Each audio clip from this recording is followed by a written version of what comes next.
We will defend these police officers.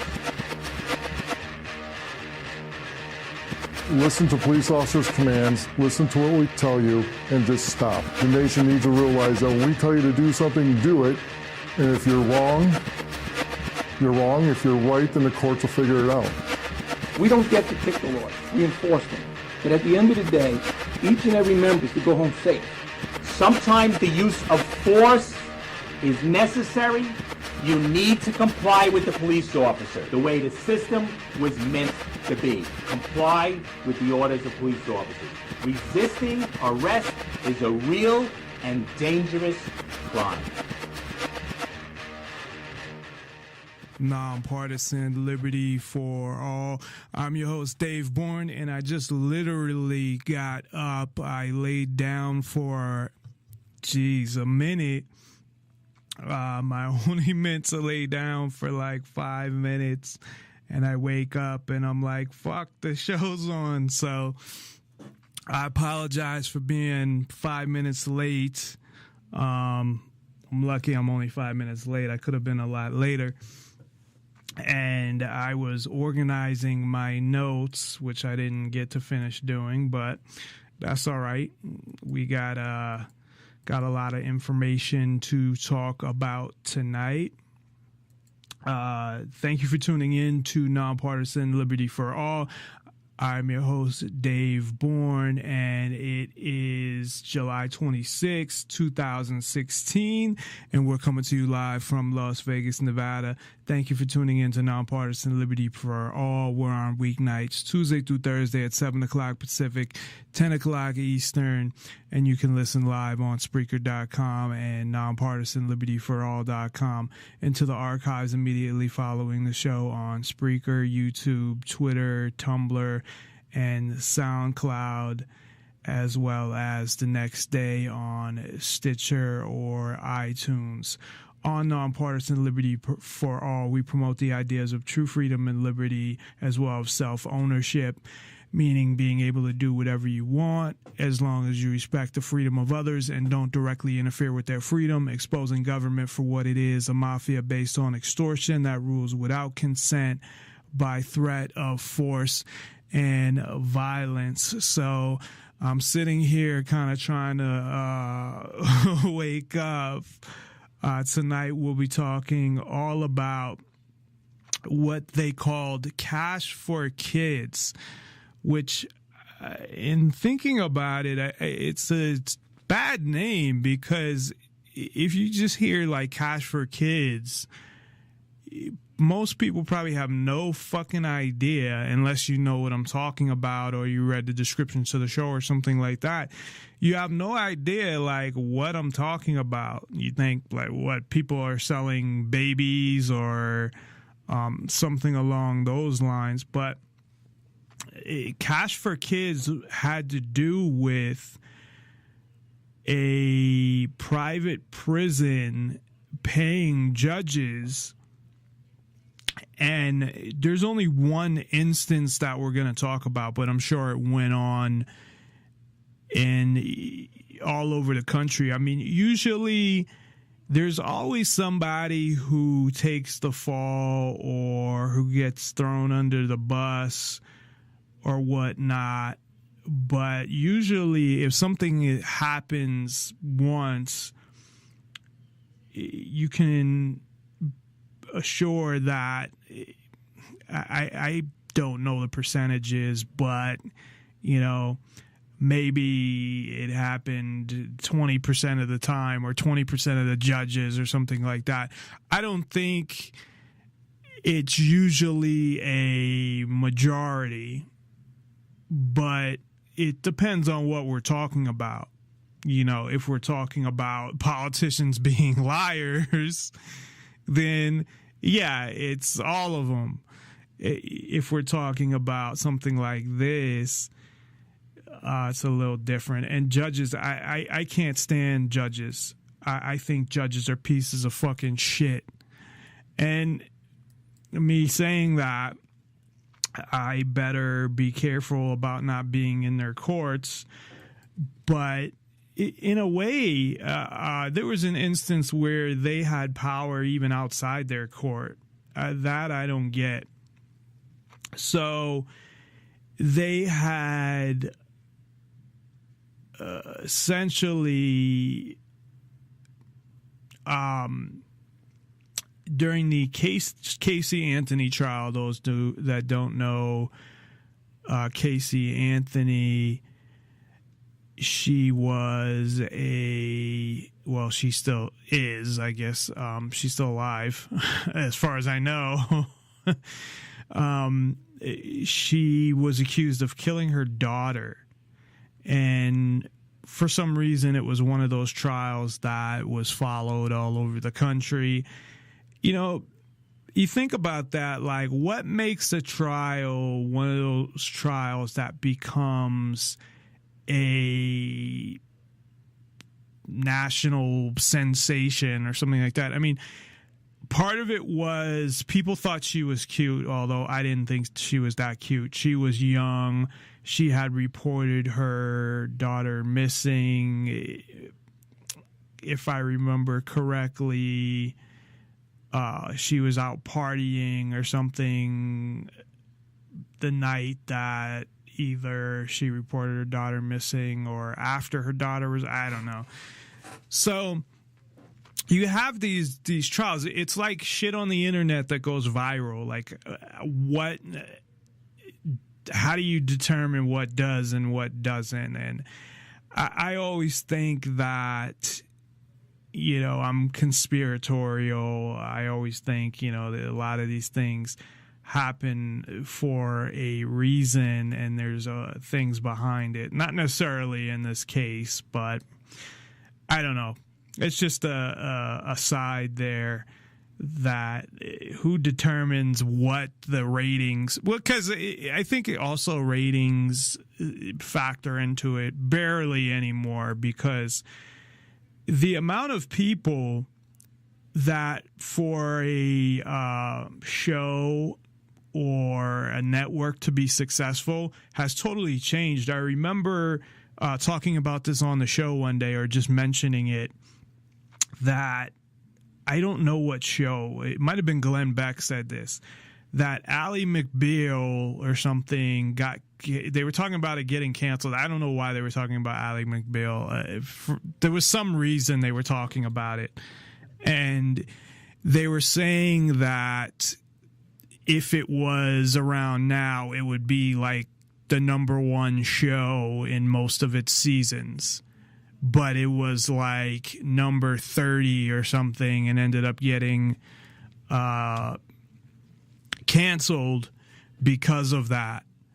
So the point being that we have, and sometimes this is fucked up because I don't know what the fuck to watch, and I have all these channels. I mean, I pay like a lot of money for, and I was just going to say, I pay a lot of money for DirecTV, and there's a whole bunch of channels I don't even get.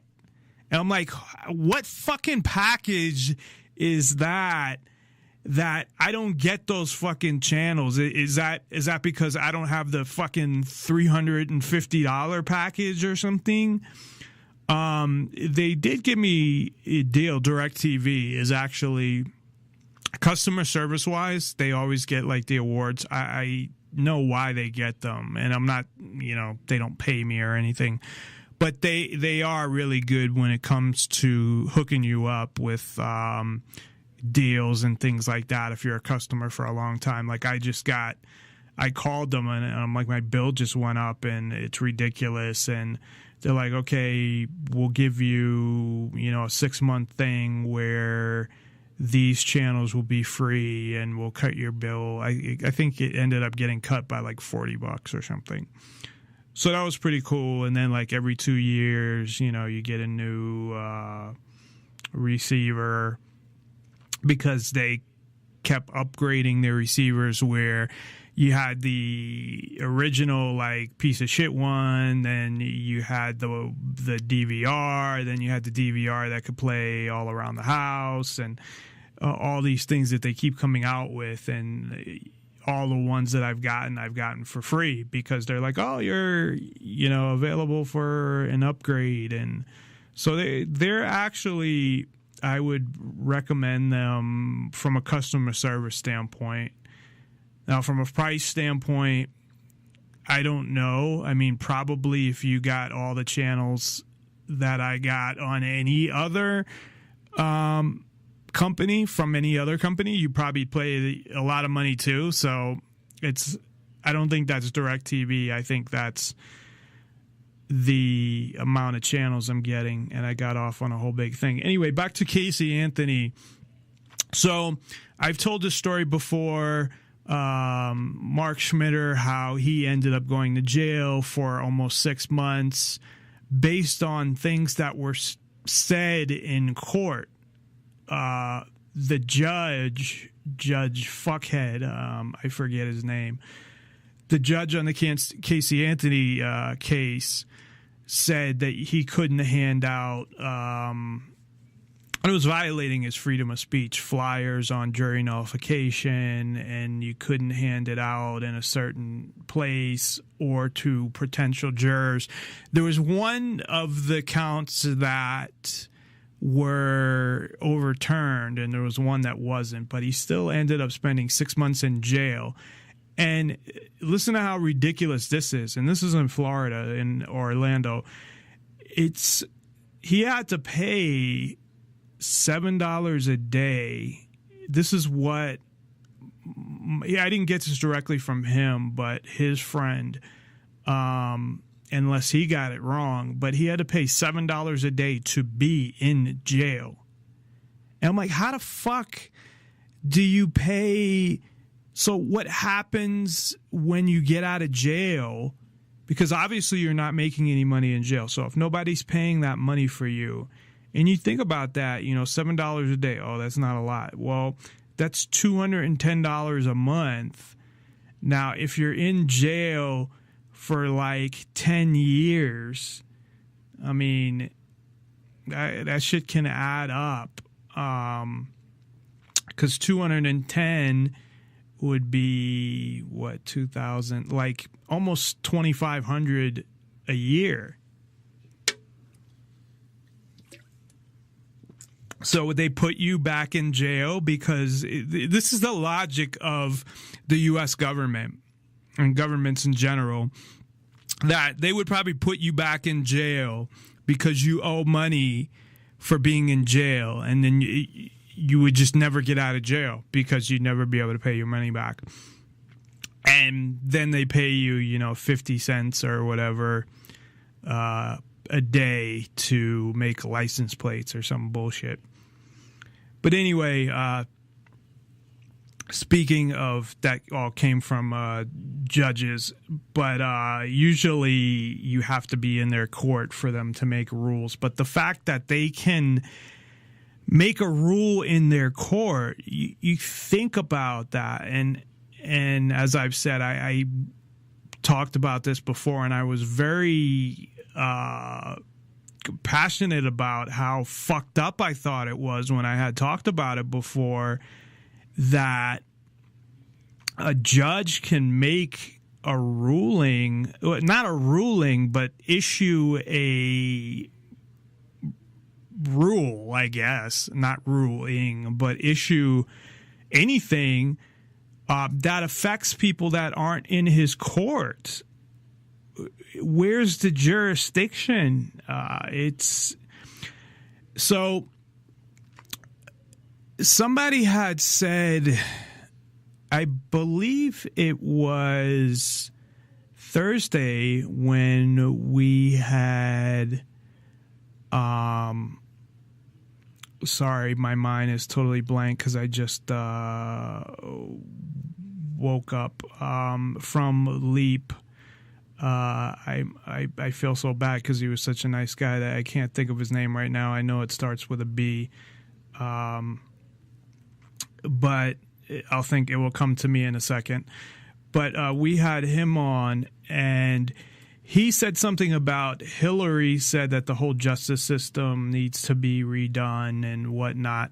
Now, she's not thinking in the way that I am. She's thinking in the way that, make sure you arrest more white people and everything is even and bullshit like that or whatever, or the type of stuff that she would think should be reforms in the justice system would not be freedom oriented. There's just no way. But he had brought up that she had said something about revamping the whole justice system, and I'm like, damn, that's actually something I agree with. The court system is so fucked up. This whole thing that people say the greatest system in the world. Now, first of all, how can you make a statement like that unless you've lived in the majority of the countries in the world, or at least that have similar types of judicial systems? So, like, if I from what I understand, the U.S. and England are probably pretty similar, and I don't know, but how similar they are. It's not something I've studied or something, but I'm sure you could study and figure out, okay, well, I'm going to lump these countries together, and these countries together, and whatnot, just to get an estimation of the justice system in each of the countries in the world. You'd still have to live in a lot of countries to be able to judge their justice system. And I know a lot of people think, well, I can just read what their justice system says.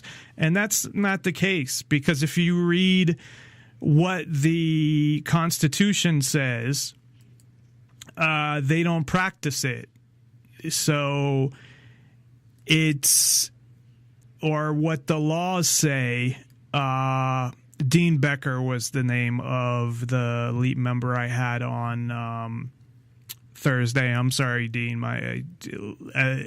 As I had mentioned, I woke up late, so my mind was just blank. I knew his name started with a D. He has the same initials as me, DB. But if you missed that show, go to Spreaker.com or go to nonpartisanlibertyforall.com, and you can actually listen to it there now, too. I posted it up there. But there's a list that you can find there, places to listen to it. At least listen to the interview with him. It's about an hour, and then I do the rest of the show. But he did a great job. He was entertaining. He had a lot of good things to say. And I mean, those are the type of interviews I like doing, to be honest, because the show is about promoting the ideas of freedom and liberty. It's not about having people on and having arguments. And, if we disagree, we disagree. I had maybe one or two arguments the whole time I've done the show, and I've done the show over 2 years now. And one, I was trying hard to get to the point of what we were trying to talk about, and I just was like, fuck it. And I wasn't mean. I didn't get into insults and things like that, but it had to do with the legalization. It's funny, it had to do with the legalization of drugs, and it was just a very ignorant person who I don't even think he had the comprehension to be able to understand what I was saying. And it was just like going in circles, and it's like, all right, man, that's it. I gotta go. That interview is actually posted, I think, on YouTube and in the archives as well. It's I can't remember the guy's name because I really don't give a fuck. He had his 15 minutes of fame just because he filmed a police stop where really it wasn't even a big deal. I mean, I was abused worse by the police than he was. I just didn't have it on camera. But there was a police stop and they harassed him, and, you know, nobody got beat up or dragged out of a car or anything like that. And he actually got to leave at the end too. So it wasn't really that bad. It just showed that the police were liars and assholes, and that the dog tapped on their car to search it when, you know, you could tell that they made the dog tap on the car. So it wasn't, in the big scheme of things, it was nothing compared to a lot of stuff that happens. It really wasn't. But he tried to turn it into I'm Martin Luther King now or some shit. And so anyway, the point being that the show is about promoting those ideas. If you want to hear people argue, there's a lot of shows where that's what they do. They argue or debate and yell. And there used to be a show called Crossfire on CNN, and it left and came back. I actually did some report on it in college. And this is the one where I've mentioned this. I wanted to do a report on, not a report, a presentation. Report sounds like high school. Presentation on how anytime they mention guns, like how the media was trying to program how bad guns were. They've been trying to do that for 20 years at least. I remember even music-wise, they'd bleep any word for a gun. So I was trying to do a presentation on anytime they the way they portray guns in the media, and I lived in Boston at the time, and I went to Emerson College, which is it's a communication school. It's film, media. It's a really good school for communications. It's not, you know, top tier, but it's probably a second tier school. I mean, you know, if you'd say that like USC film school or something, or NYU film school is top tier, like those type of schools are top tier, or UCLA, it's, you know, below those obviously, but it's probably, you know, a second tier school below those. So it's a good school. I mean, I had to go to community college first to get my grades up, and I did. I got, I made Dean's List a couple times, and even at Emerson, I made Dean's List. Who would have thought? People that knew me from when I was younger would have been like, what? But anyway, my professor, I guess, even though a lot of them aren't professors, but you call them professors, said, you know, don't do that. This is Massachusetts. People are so anti-gun. And of course, I probably know that better than she does, because I don't think she's from Boston, and I was. I mean, I was born there and was there until I moved 15 years ago. So at the time, obviously, I knew that, but, you know, I almost was told I can't do it. And that's kind of fucked up. I didn't want to make an issue out of it, which is surprising for me. I think at the time it was my last semester,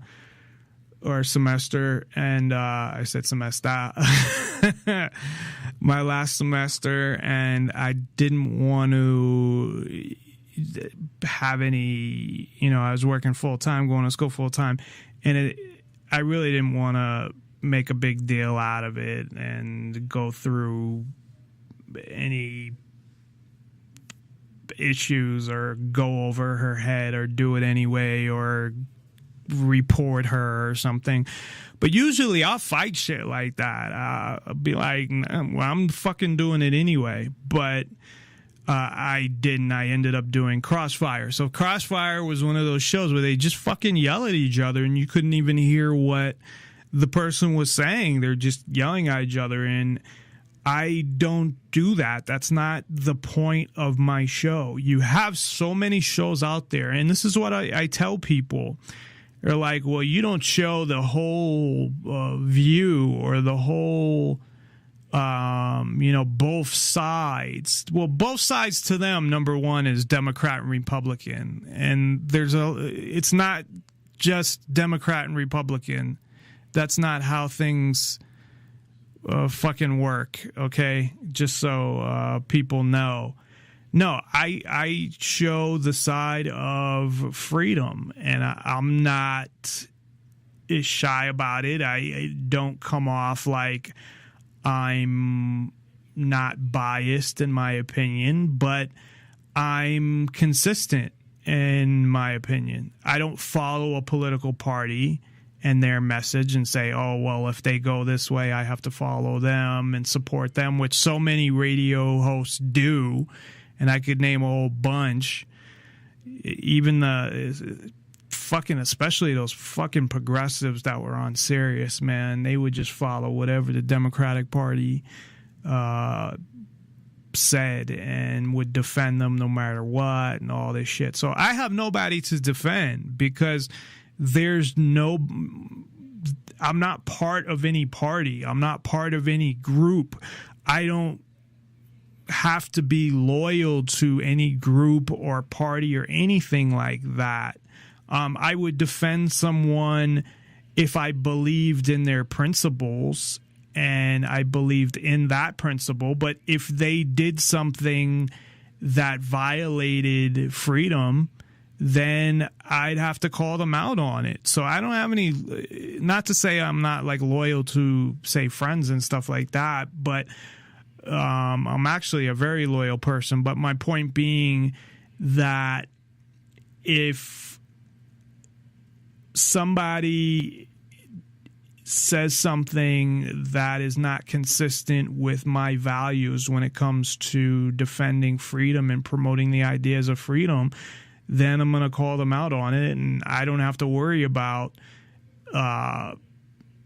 representing a party or representing an organization or a group. Or the only thing I represent nonpartisan liberty for all, and which is my little network that I put together. So, I mean, I represent myself. You know what I mean? There's nobody else that is running me or it or whatever.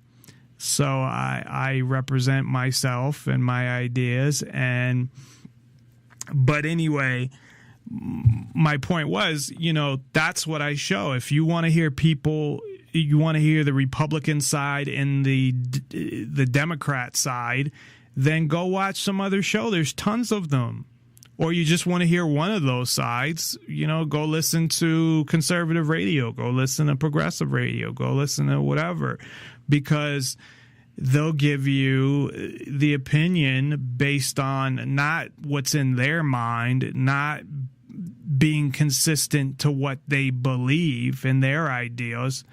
They'll give it to you based on their party or whatever organization they're a part of or whatever. And I won't. And I got into a whole long conversation on this, but my point is that the interview with Dean was great because we pretty much agreed on everything we talked about, and that it's good to have a discussion, which we had, but to discuss, I like when I'm discussing things with somebody who has the same opinion as me, and maybe they might bring up something that I forgot to bring up, or another idea within the conversation that I also agree with. So to me, that's a good interview, a back and forth conversation about something that we agree with, and we're both bringing up different points, but points that we agree with, because it's getting those ideas out there and exposing people to those ideas. And that's what it was. So, again, you can find the interview at Spreaker.com, at nonpartisanlibertyforall.com, or just go to nonpartisanlibertyforall.com, and there's a list on the homepage of all the applications that the not interviews, but the shows post to. YouTube also being one of them. The big ones, I think, are YouTube. Not that I think that I can't remember what ones are on, but I think these are the bigger ones. YouTube, SoundCloud, and of course Spreaker being the main one. And then Twitter as well. You can go there, but that just connects to Spreaker, I believe. So a lot of places where you can find the show, and I like that, because as I was talking about, some people might be on, say, SoundCloud all the time, and that's their application that they use to, say, listen to music or listen to talk radio or whatnot. Or Spreaker might be where people go, or we were on Blog Talk Radio, and I didn't see any reason to stay on there anymore because the sound quality, and that's why I got rid of Blog Talk Radio anyway.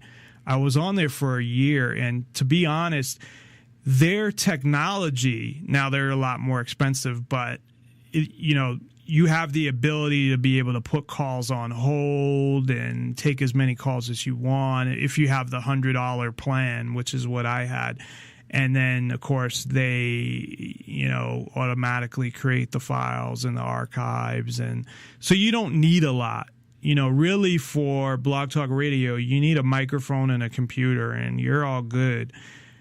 I did, though, you can even do it through a phone, but it doesn't sound as good. I did, though, have a lot of issues with the connection, where my connection kept going out. Now, I don't know if that was me, and I had bought a new modem since then, but it seemed like even after I bought a new modem that I'd have issues. Now, I have gotten a new computer as well. So it could have been me, I don't know, but I did have a lot of issues from the connection standpoint. But as far as their functionality, really all they have to do is improve their sound. And I know they can do it because you do hear the professional shows on there that have great sound quality. And they're paying a lot more money, I think, what it is. So that turned into about a 40-minute conversation, and I still haven't got into the main topic of the show. Sometimes I guess I can go on forever, and I apologize for that. And unfortunately, the show, I cut down the shows. I was going 7 to 10. And I thought about starting at 6. The only problem about starting at 6 is that I, for 2 years, have been doing the show at 7 o'clock. And that's kind of, I'm sure that's ingrained into anybody who follows the show, that they know it's on at 7 o'clock Pacific. And I've changed the days here and there, but it's always been 7 o'clock Pacific, and it's always been weekdays. The only thing I did, well, for the first 2 weeks, I think it was every day. I don't know how I did that. I did it for 2 weeks. I did every day. Not realizing how much goes into it. I mean, if I wanted to do a shitty show, so I was doing 3 hours. No, I think I started doing 2 hours when I started. So I was doing 2 hours every night, 7 days a week. And I'm like, okay, I can't do this. One, I have no life. I can't go out with my fiance or go out at all. And this is not easy. I'm running out of shit to say, even me. So I could do it 5 days a week. It's just my job. And that's what I did for a while. I did it 5 days a week. But I'm like, my full-time job, it's too much. So I was doing it 4, and then I said, okay. And also, same thing with my fiance. So I have days to spend with her. Sometimes she does work those evenings, but Friday I can always stay up late anyway because I don't have to work on Saturday. And if she has to work Monday, then she has to work Monday. But it has turned out to be, I think, the perfect schedule for now, Tuesday, Wednesday, Thursday, where, I have kind of the extra long weekends there. So I have those 4 days off in a row, and I can balance that with my job. But don't get me wrong. I mean, doing a show, even at 2 hours, which is a lot easier. I mean, to me, it's so much easier doing it at 2 hours because, like I said, I have so much to say where doing 3 hours is not an issue for me. I've had some nights where I'm just not on, and I'm not as good as usual. Not that I'm saying I'm good, but I'm shittier than usual. So I've had those, off nights, whatever. But for the most part, I don't have a problem doing 3 hours. I've done shows where I've done 4 or 5 hours. I think the longest was 5 hours. I don't know what the fuck was in my mind that day, because who the fuck's going to listen to that shit? But you never know. I mean, you can always split it up or go back, or especially on YouTube now where it will go back to where you left off. So I think even on Spreaker, it will go back to where you left off. So you don't have to listen to the whole show in one sitting, even the 2 hour show. You can listen to a half hour here and an hour here and split it up that way. But let me get back to the main subject for tonight, and we'll probably end up going over because I really need, this is going to take a lot of time, and it might go off in some other directions, and so we might go till 10 o'clock, which unfortunately, sleep-wise, isn't good for me, but my back has been sore the last few days since like Monday and my legs. So usually after the show, I'll work out and do sit-ups, and no big workout. So I'm not like, oh yeah, I work, maybe it's like 10 minutes in total, but I'll lift some weights and do sit-ups and some jumping jacks or whatever. But I think tonight I'm just going to go right to sleep right when the show's over. So maybe I'll go that extra hour to get everything in there, since I just went about 45 minutes and we really didn't say much about the main point of the show. So what our main focus tonight is this Cash for Kids. And like I said, I wouldn't have named it Cash for Kids. There's a documentary cash for kids. And this is only one instance of it. And I heard in other, I don't have the details, but I've heard in other clips that I was listening to or other YouTube reports of other people doing this as well. So I'm not going to get into, the detail on anybody else. The focus is just this one case. However, the concept of what they did, again, I'm sure other people did, and we can talk about that as well. But what before we get into the details, I'll give everybody a summary. We'll take a quick break, and I'll play some of the clips that I have that talk about the case to give some more information, and then we'll get into the details. But what it was is, I know everybody's familiar probably with these private prisons, and I want to again reiterate that I believe in things being private. And this is where people get totally fucking confused and mixed up, because really what it is outsourcing. And people think like, oh, making something private, that's crazy. You're giving the power to the corporations and they're getting government money. I don't believe in anything being set up in that way. And that's outsourcing. So, like, if you have a company and you want to outsource payroll, which a lot of companies actually do, meaning you're going to hire a payroll company like ADP and they're going to do your payroll. So you set it up where, I don't know, maybe you just enter hours into a database and they have access to that database and they process the checks. I don't know exactly how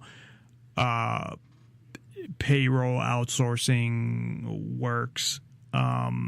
Not one of the things I got into. I started to get into a little on PeopleSoft HR, actually, because I've done a lot with automation and those type of things and systems and whatnot. But let's just say you outsource your payroll. So you obviously need to give them certain information like the social security number and each individual's information, their salary, the hours, whatever.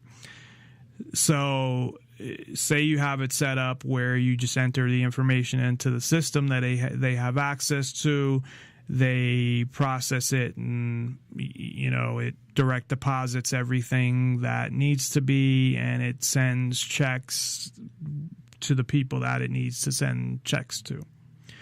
So what they do is they charge you a fee to do that, but you feel that it's more cost effective. So say you can hire your own people, you can buy your own system or license your own software or system and have people, employees that process all the payroll, or you can outsource through another company. I think most companies outsource, actually, I believe. I'm trying to think of my company, because I know they have a lot of payroll people. So maybe they don't outsource, but I don't know. I think maybe my last company had outsourced, or one of them, old companies that outsourced through ADP. Anyway, that's irrelevant. And that's one of the biggest, I think, payroll companies out there. So you look at the numbers and say, okay, it will save me money if I outsource payroll through ADP. Because like I said, otherwise you have to hire employees, you have to either create a system, buy a system, and then buy licenses for all the people that are going to use it to log in, depending on the type of contract you sign with the vendor of the system and all of those type of things. So based on that, you determine, okay, this is what we're going to do. We're going to pay this other company. And they obviously, make money, and they do it for a profit, and they want to make as much money as possible. So I'm trying to compare this to the prison scenario, because there are ways that prisons can hire their revenue by doing certain things. Most likely a payroll company, unless they offer, they could come up with new products, or, I don't know what new products they would come up with, some kind of easier way to get your money. I don't know, whatever. That's irrelevant, really. So anyway, it's a better business decision. You save money, you make a deal with them, whatever. So they make money, and they have contracts with a whole bunch of other companies, and that's what they do. That's their business. They're a payroll outsource company.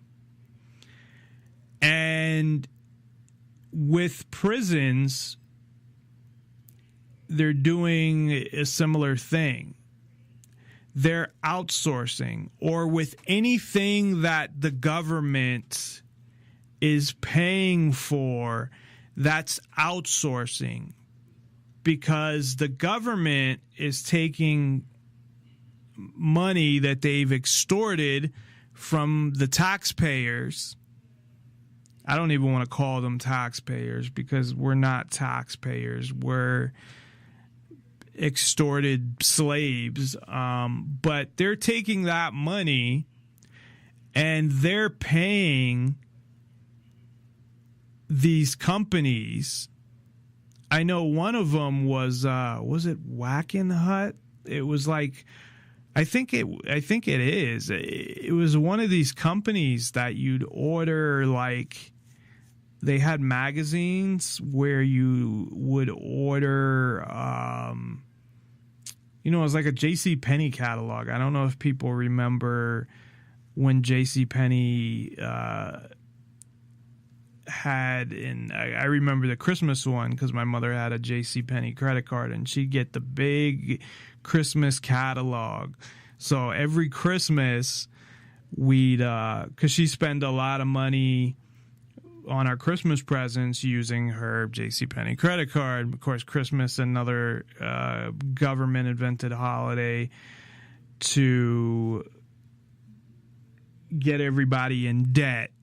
Now, I say government invented because supposedly that's not even the day that Christ died and whatever. So anyway, and giving presents and Santa Claus has nothing to do with the religious aspect of it neither. So it is a, government invented or whoever holiday, but it really all it does is get people in debt. Yes, it's nice to spend time with your family and whatnot, but you have people that spend so much money during Christmas that they're paying it back for, until next Christmas.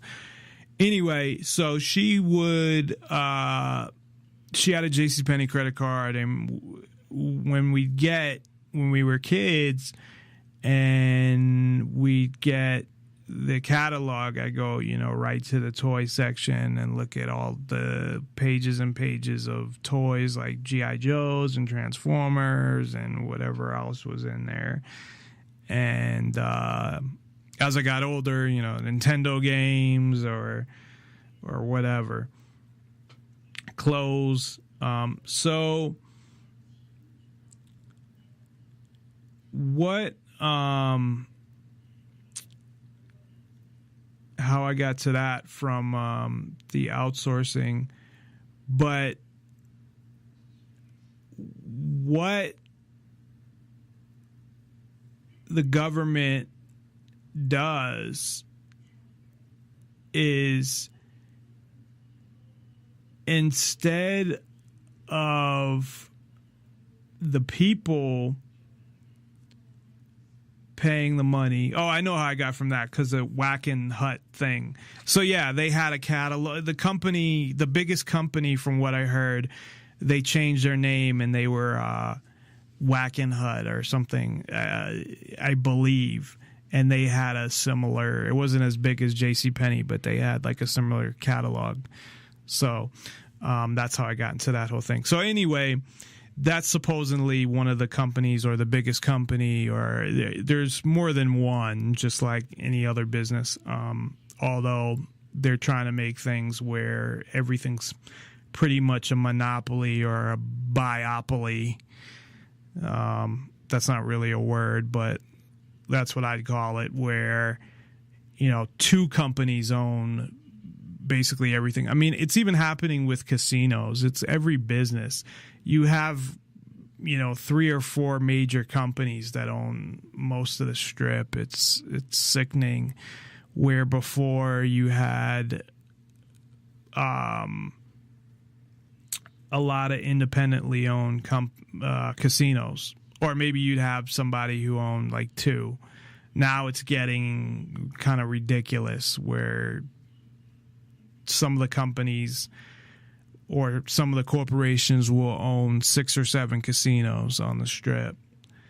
That's one thing, at least, I guess, about Sheldon Adelson. I know people don't like him. He's actually from Boston, and my brother met his cousin or his nephew, because he, from what I understand, he used to be a cab driver before he became a millionaire, and my brother was driving a cab, and he had talked to him about it.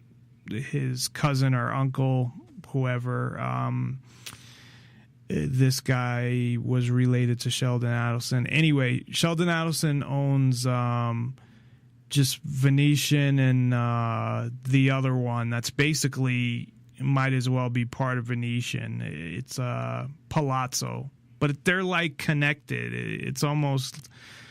they might as well be one casino. But anyway, at least he only owns those. And he does, I don't know if they finished them or not, but they were working on building casinos in Macayo a couple years ago. So I don't know if those were finished or they were working on building them or whatever. Anyway... So getting back to the outsourcing. So outsourcing is when you actually take your money, or in this case, the government takes the money that it stole from everybody and pays another company to handle something for them, as opposed to them taking that money and having their own hiring their own employees and running it themselves. So a lot of companies outsource, and unfortunately, a lot of it goes to other countries. Where, like when I worked at Avery Dennison, they outsourced a whole bunch of shit to India. There's a lot of stuff that's being outsourced to India. And this is not even, it got kind of scary, because it wasn't just like the mindless kind of shit, like call centers, because it started with, I believe, at least on the office side, it started with call centers. They have, in you know, when you call a call center and they're in some other country, I know they train them to talk without an accent and shit. And, oh yes, I'm in Colorado. It's very sunny and hot here in December. Yes, but it's they'd outsource parts of the business, and Avery Dennison outsourced all their general accounting, all of their AP and AR and a whole bunch of shit,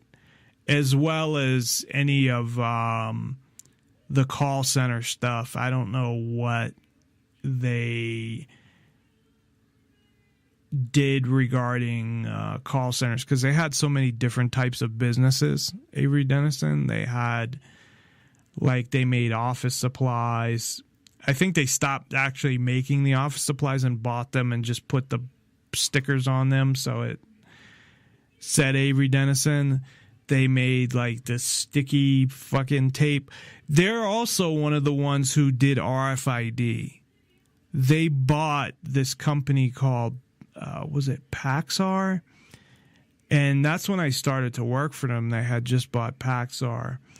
And I didn't work for them that long because they ended up closing the Vegas office. So it was only a couple years. And they bought them for that technology. But I don't know what happened with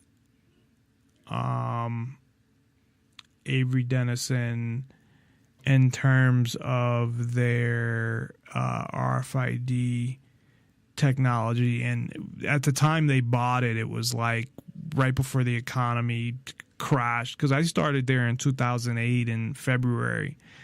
And then, of course, while I was there, that was when the whole housing market thing had happened. But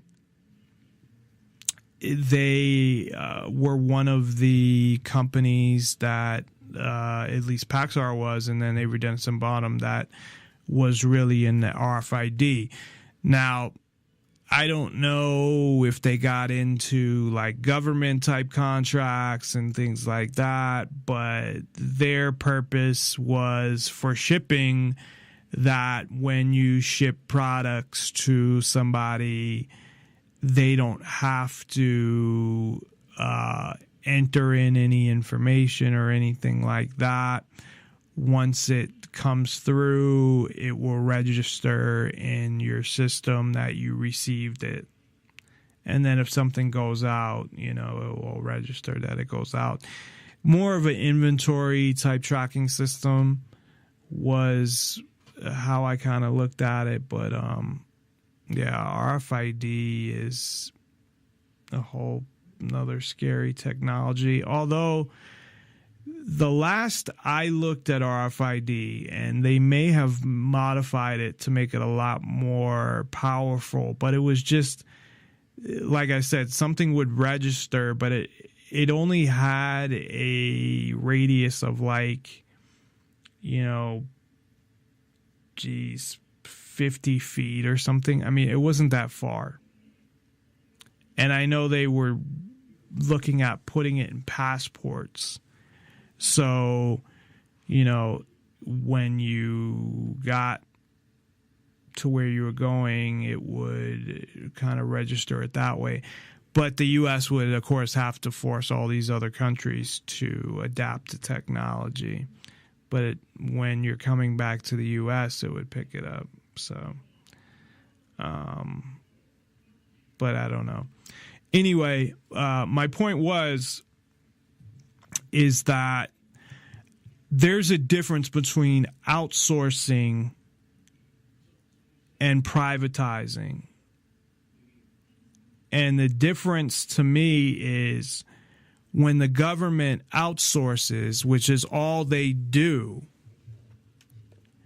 is, and when I say it's all they do, I mean compared to privatizing. They don't privatize anything really. They pretty much outsource. Maybe there's something they privatized. I doubt it, because maybe in the history of the country, but I mean, that's not the direction they're going. They're trying to control everything. So outsourcing doesn't really, I don't believe they lose control of anything, because they're the ones just paying another company to do their work. And it's actually, I think, a benefit for them.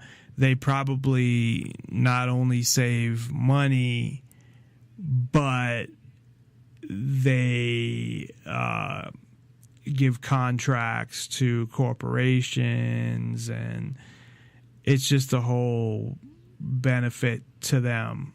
And with prisons, it's definitely something that you should not hand over to a private company.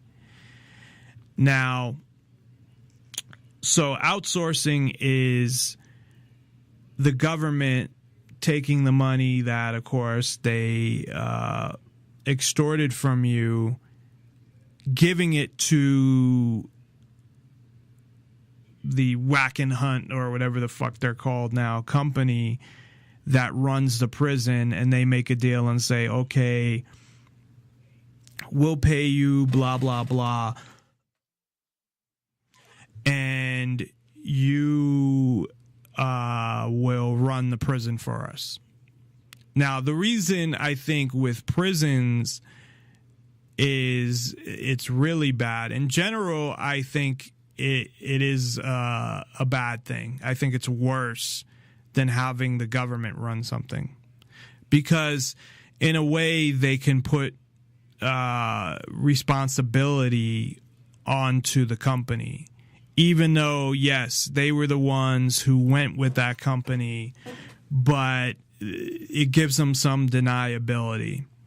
So that's number one. And privatizing prisons, giving them that deniability and letting a private company kind of come up with the rules that they want, the people they want to hire, the type of people they want to hire, and whatever philosophy they have about how prisons should be run, or how shitty they are, or how they cut corners to save money, is not a good thing. So they're outsourcing prisons, as opposed to what I believe in is privatizing basically almost everything, because if you got rid of government, you privatize stuff. So in the case of the police, I mentioned that I want to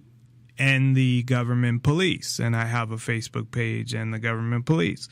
So that wouldn't be outsourcing.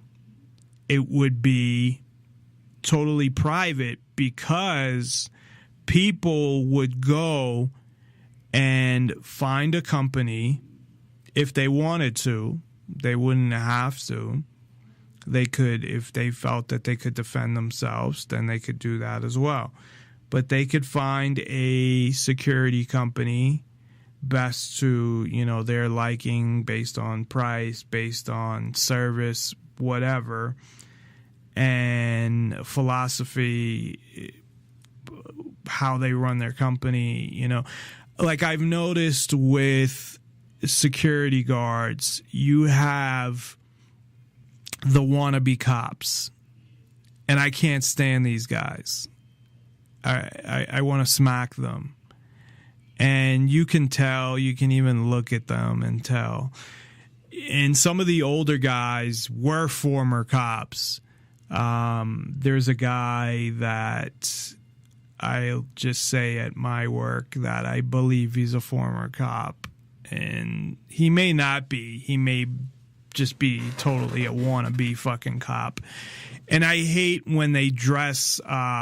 this is what really fucking pisses me off about security guards as well, is they'll dress them up like police and give them a badge, and it's like, how people will say, how you're dressed can affect your mood or your actions, and it can. It's like if you're dressed in a suit going to somewhere elegant, you might act a little different than if you're dressed in like jeans and a t-shirt or something.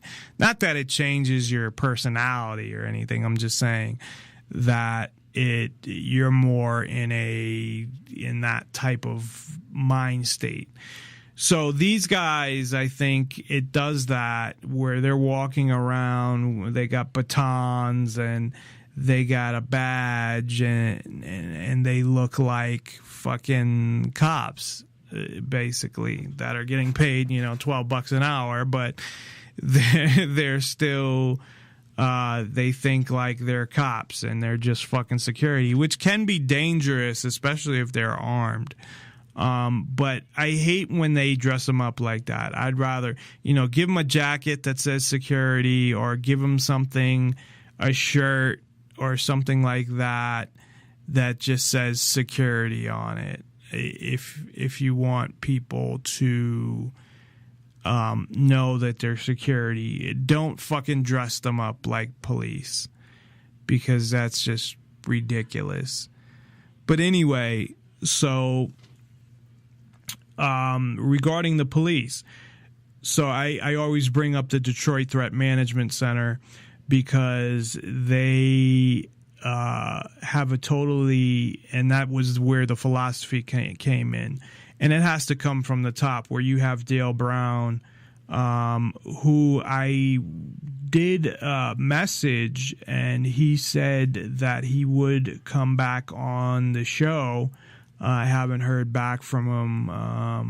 I'll follow up, and hopefully he will. I also mentioned that we had talked about before maybe doing a reoccurring, whatever he wants to do based on his availability. So if he wanted to do reoccurring once every couple months, because that's all he has time for, that's fine.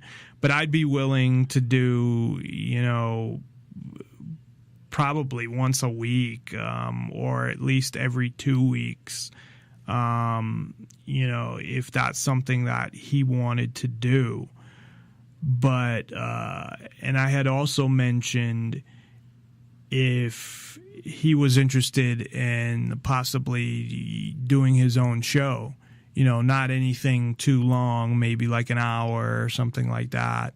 Or if he wanted to do a half hour, that would be fine, where he could talk about his business and what's going on. And I know he wants to expand at some point, so that may help him. Of course, I got to get my visibility of my channel and network and whatnot up, but it may be helpful to him as well. So he had said yes, and then I sent him back a Facebook message, and I haven't heard back from him. So I'll follow up with him either tonight or tomorrow.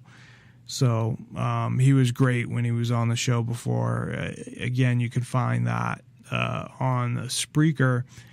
All the archives are on Spreaker. For the other applications, it depends on when I started those. But Spreaker, if you want, and it wasn't that long ago, because I was in the studio I'm in now when I had him on, and I've only lived here, I think we moved in November 2014, and I think it was the beginning of 2015. Was it November 2014? Yeah, it had to be. So it must have been, it might have been like December or something. But anyway, so he should be coming on sometime in the near future.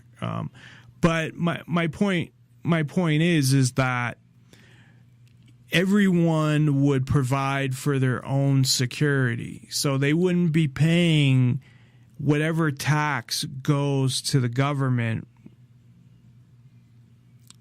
You wouldn't be paying that tax because they wouldn't be providing a police force. There would be, as the need arises, just with anything else, there would be security companies. And there could be some sort of a transition or whatnot. but I think ultimately the philosophy of a company, like I would like to see these companies have the type of dedication and training and philosophy of Dale's company, because it's not about just going home safe. That's not what they're about. And their rule was that they could not fire upon somebody until they were shot at first. For one, they didn't have any extra special rights like the police do. They couldn't just shoot somebody and get away with it. So that was one of the reasons. The other reason was, and he had said this on the show, obviously if that's your procedure, you're never going to shoot anybody who doesn't have a real gun. And at the same time, I think that's how it should be for police as well. If you're going to sign up for that job, if you're going to be a cop, and cops pay at least, I can't speak to other areas of the country, but of course, if you're in a small town and nothing really happens, I'm sure your salary's a lot less. But in Las Vegas, you can view all of the salaries and really, they're making $80,000-$90,000 a year, most of these guys. And some of them are making a lot more. It depends how long they've been with the police department. Now, if they were doing what they were supposed to be doing, then I don't know that I would have as much as a issue with it as I do. But the other side of that is I don't think they should exist, period. So what people would do is they would go out and find the security company that's best for them. They would get special attention. They would get, like Dale's company drives women to court. He's done stuff like that. They've sat outside their house and, watched for anything going on. They've, I think, even stayed at the house to protect people. And a lot of these events, they've done it for free because they didn't have the money. And they have, contracts with all these big corporations. So they make money that way. So they're able to help people out that can't afford it. And it doesn't mean just because somebody said, I can't afford it. They can tell who can't afford it and who can. But they, at the same time, give you that actual protection and safety that the police would not do. They give you that actual attention that the police would not do. You're an actual person to them. You're a life. And you're a life that they want to continue to keep on living. And they treat other people's lives the same way. I remember a statement from Dale before. If somebody was running out of a house with a TV and he arrived on the scene and the guy's running away, he's not going to fucking shoot him just over a TV. If he can catch him, maybe he'll chase him, and get their TV back or whatnot. But he's not going to shoot somebody over that and kill someone over a TV, So, and most people have homeowners insurance anyway. So something like that, a break-in, should be covered. anyway. So they hold life.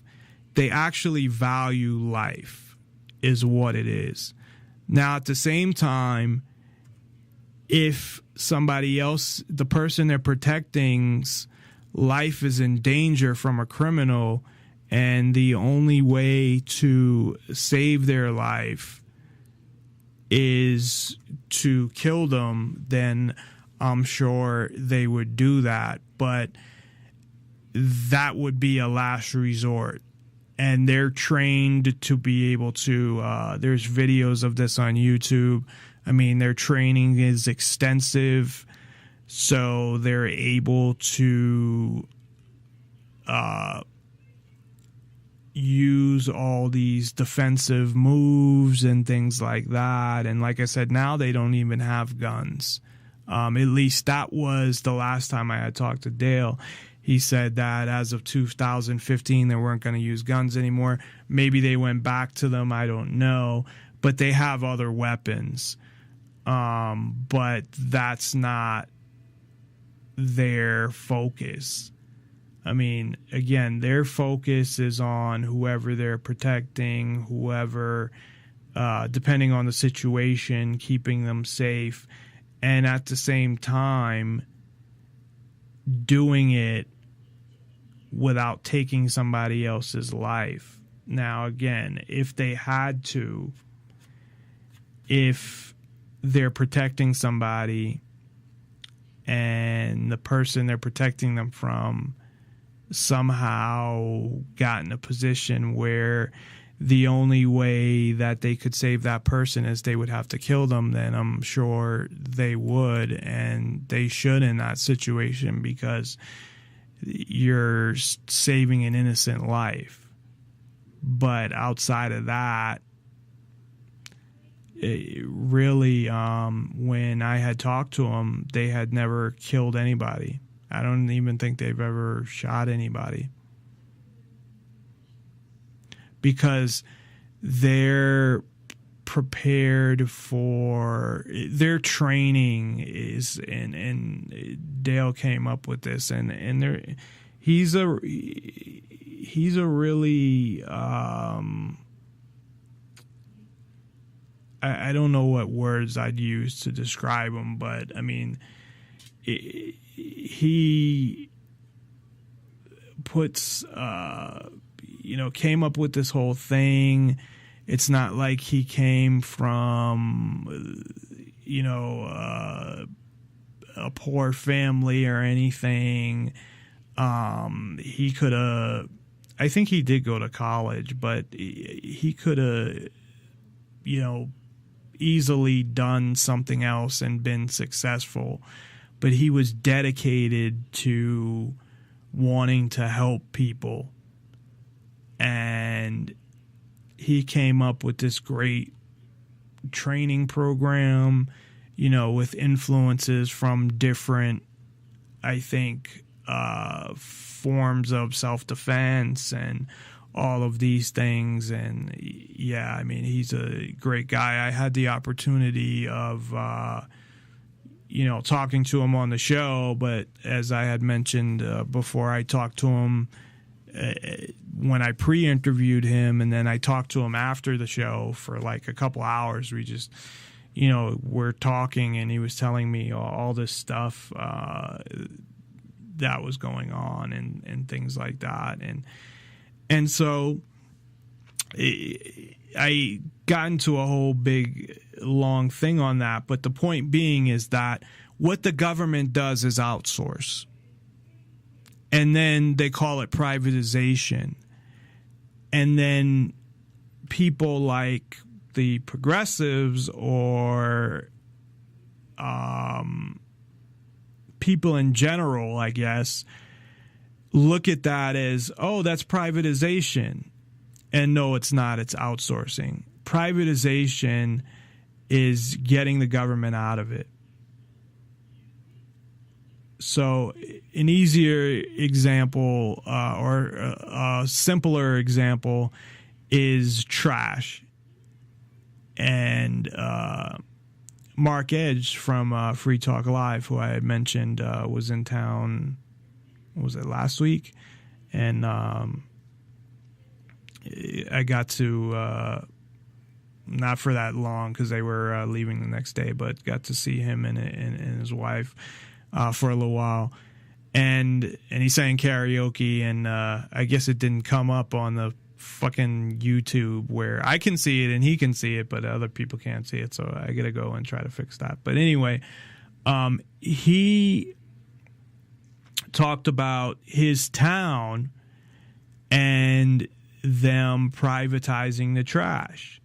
So you can go and have, you pay a certain amount a month to a company and they take your trash away. But it has nothing to do with the government. It's not money you pay to the government and then they pay. No, it's you take your money, you're billed that way, you're billed directly, and you cut out the government. And that's where there's so many things that you can get the government out of, and it's just you have competition, because one of the things that you have when the government runs things like the police is they have a monopoly on force. And of course they get special rights and special treatment because they're part of the government and they're run by the government, and the government, they're there to essentially do a job for the government and enforce their fucking ridiculous laws. So I've been going on for a while here. So we'll take a break. When we come back, we'll get into the details of what happened with these judges and how what they did was lock kids up, put kids in juvenile detention that shouldn't have been, and got kickbacks for it. At the same time, you had police in schools that were policing things that should have been handled by the schools that were, when I was in school, they had police handling it and then it going to the court. So things that were getting pretty crazy. So we will be back after this. Nonpartisan liberty for all.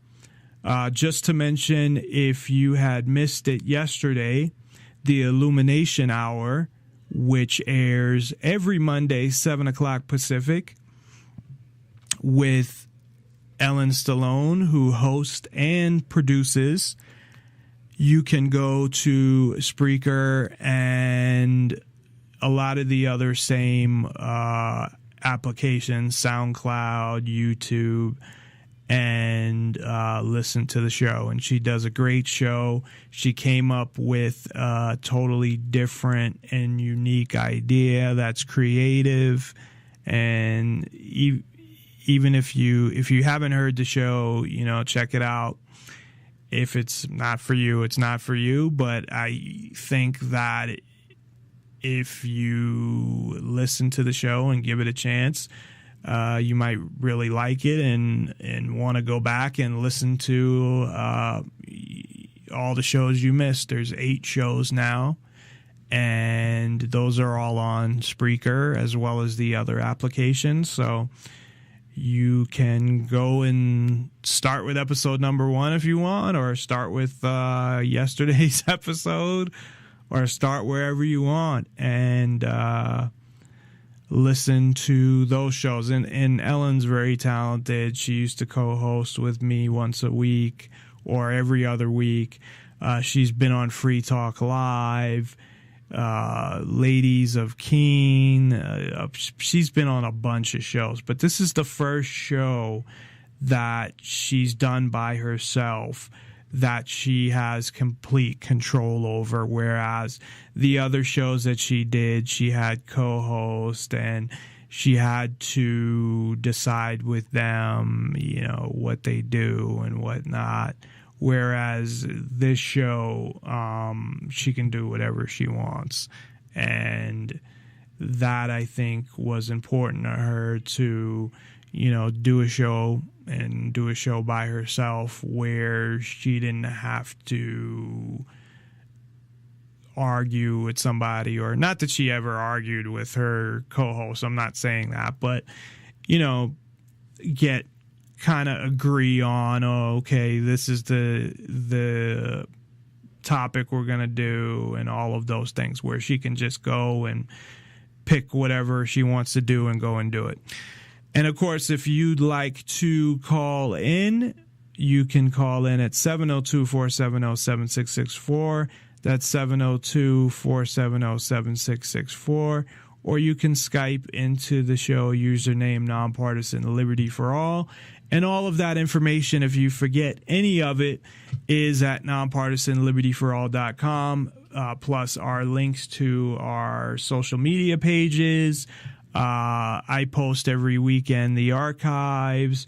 There's various things there. There's articles, blogs, all of those types of things are there. As I had mentioned, I'm still working on the series, the article/blog series on the legalization of drugs and bringing it back how it was before 1914, which is when they passed the Harris Act.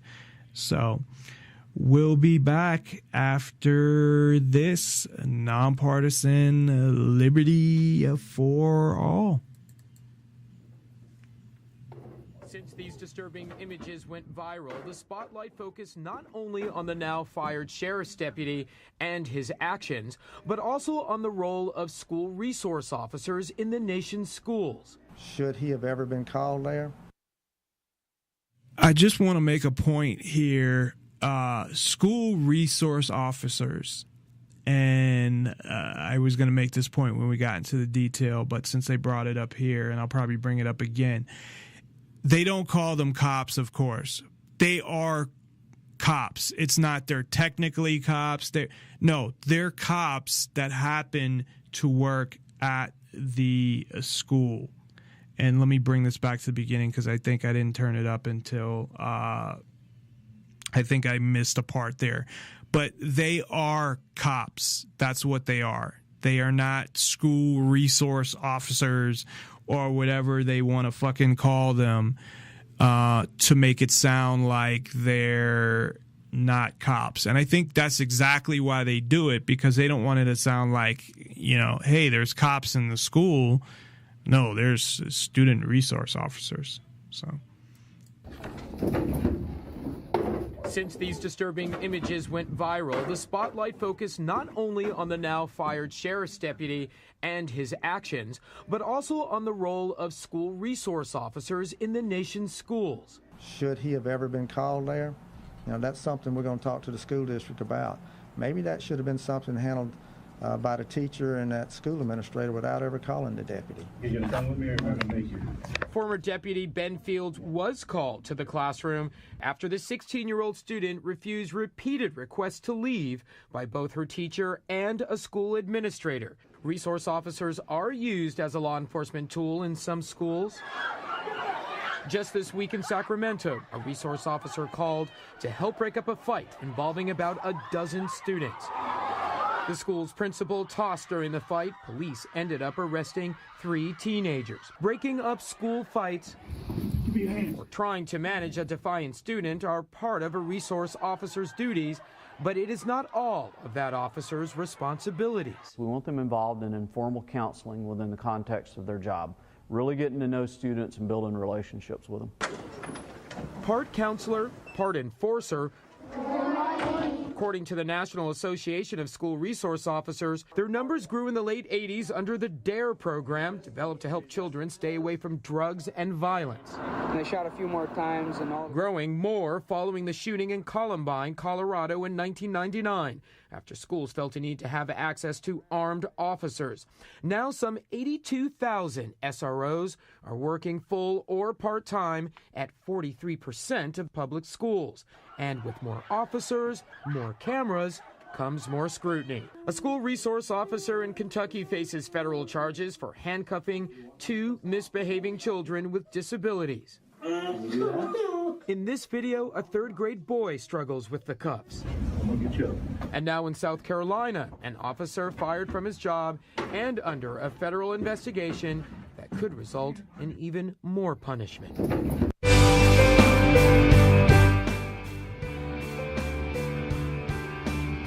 What if we as a nation came to realize that the quest for empire eventually destroys all great nations? Hey, welcome back everyone. I am Matt Larson, and some shocking news. Former Pennsylvania Judge Mark Shiverello Jr. has been sentenced to 28 years in prison for basically selling kids to a prison system, for a for-profit prison system. Basically what happened is he was taking money illegally by the person who went around and built these juvenile detention systems, and he would actually deny them their civil rights and go and sentence them to 2-3 weeks, 4 or 5 months, whatever each individual case was, to spend time in this for-profit system. Now, in addition to his prison sentence, Shiverello was ordered to pay nearly $1.2 million in restitution.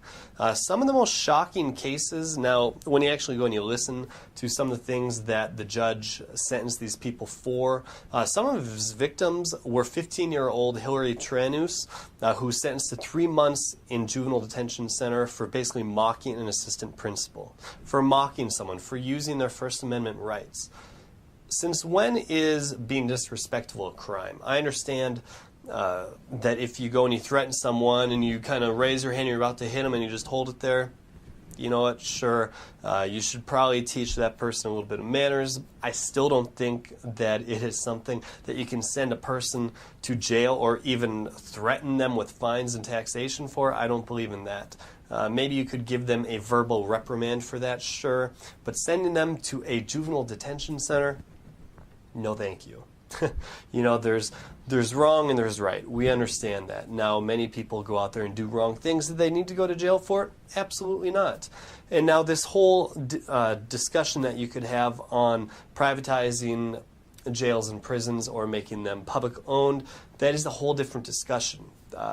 To where we can see in the free market system where there can be some corruption, where a person that does build jails that are private prisons could go and try to buy off a judge like this happened, and you could have the corruption take place there. But that is a completely different case that you can talk about down in the description or down in the comment section if you like.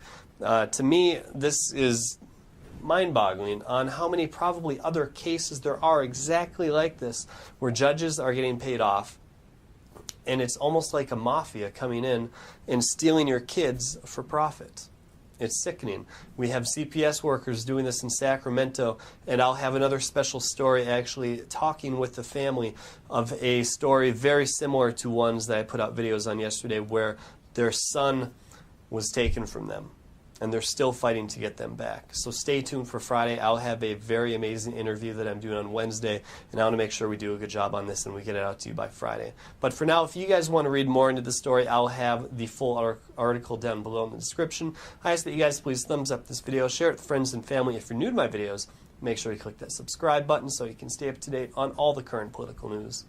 As always, I'm Matt Larson. Go Ron Paul. Peace.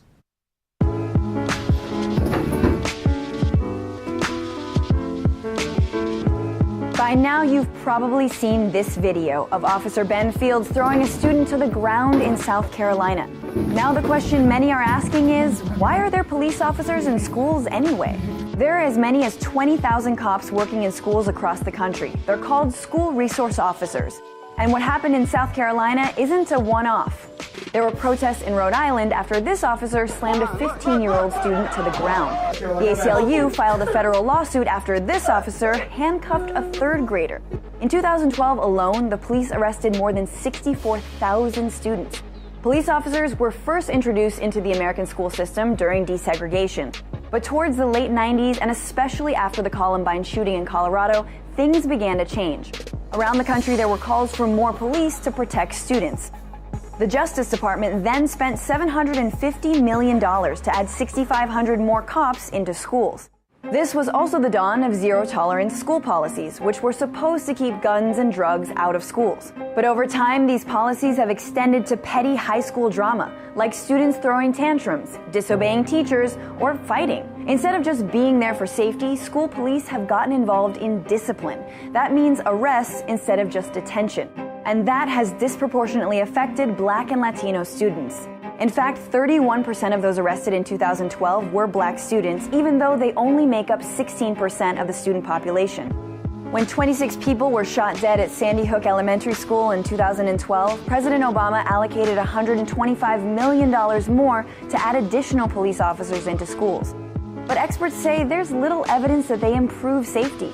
What they do know is that police and schools funnel more minors into the criminal justice system, the so-called school-to-prison pipeline. The South Carolina officer has been fired, but maybe it's time to ask, does having cops in schools do more harm than good?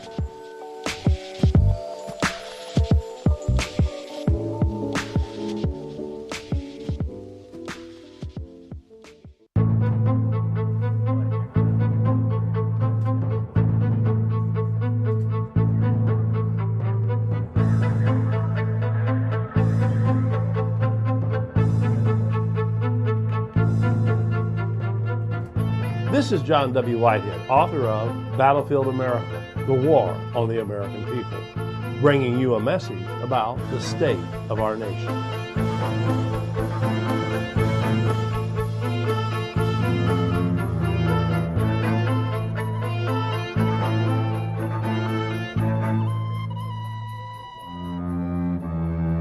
If you were a leader, or let's say an oligarchy, that controlled government, and you want to control the future of the country, you want to make sure that people lined up when you wanted to line up, salute when you wanted to salute, go to war when you want to go to war.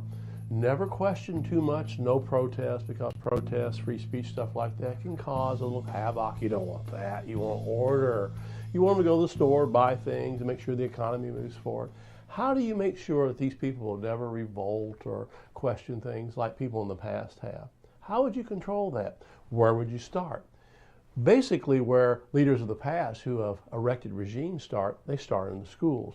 They start with controlling the minds of young people.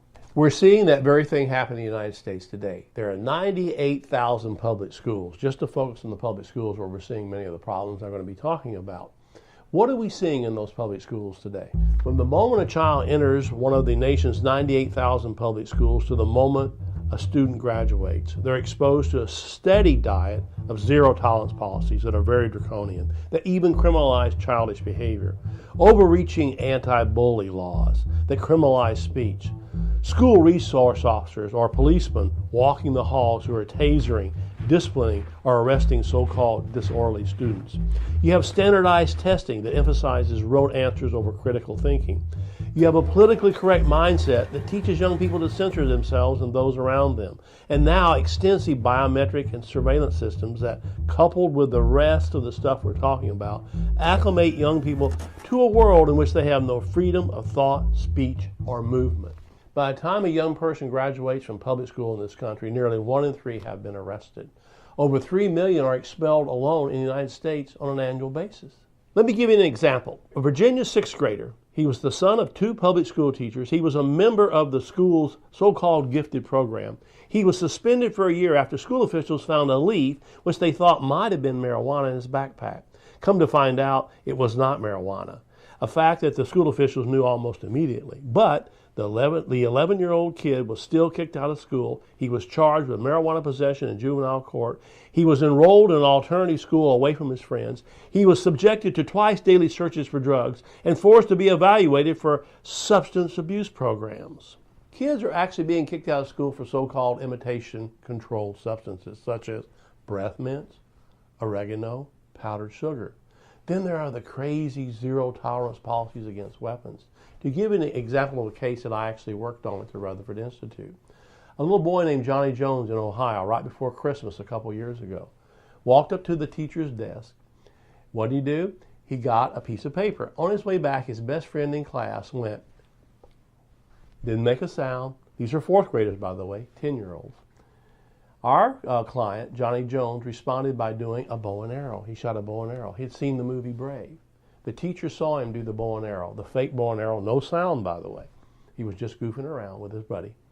He was taken outside the class and charged, believe it or not, in the principal's office with a criminal violation of the school's zero tolerance policy. What?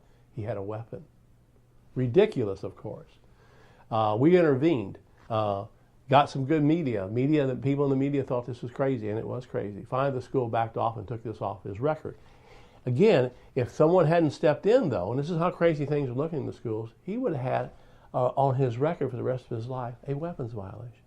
Even acts of kindness can get you in trouble in the schools today. One 13-year-old kid was given detention for exposing the school to liability for sharing his lunch with a hungry friend. A third grader was suspended for shaving her head in sympathy for a friend who had lost her hair to chemotherapy. And then there was the high school senior who was suspended for saying "bless you" after a fellow classmate sneezed.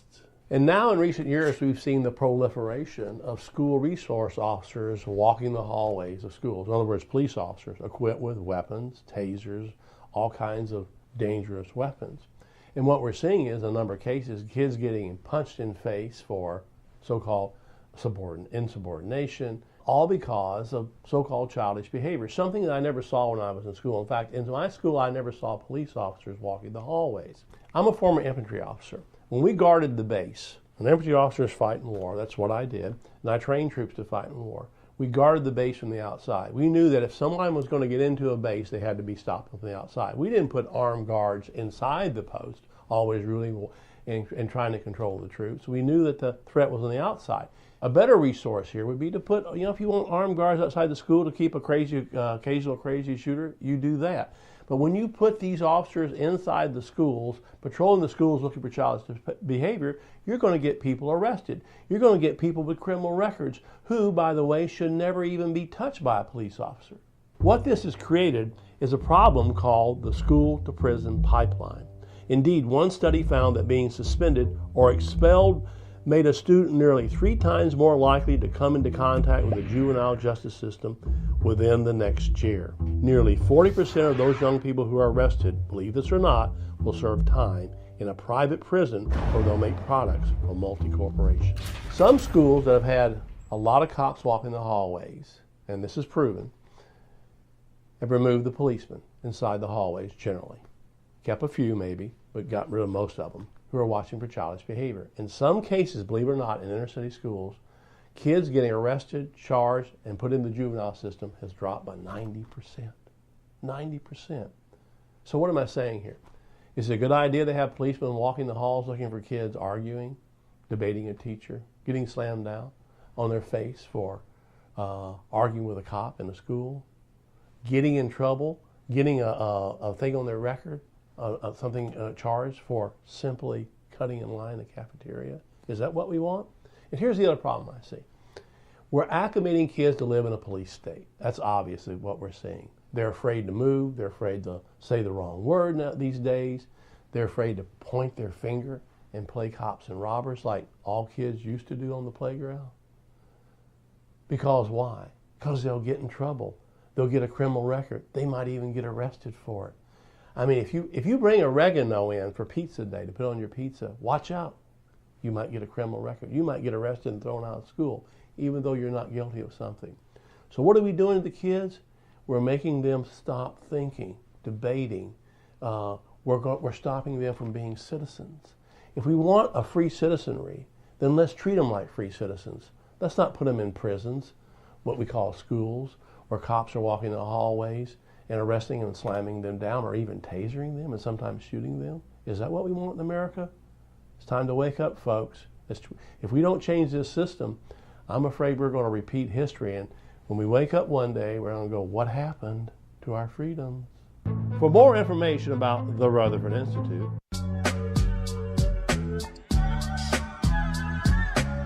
promoting the ideas of true freedom and liberty, nonpartisan liberty for all radio with Dave Bourne.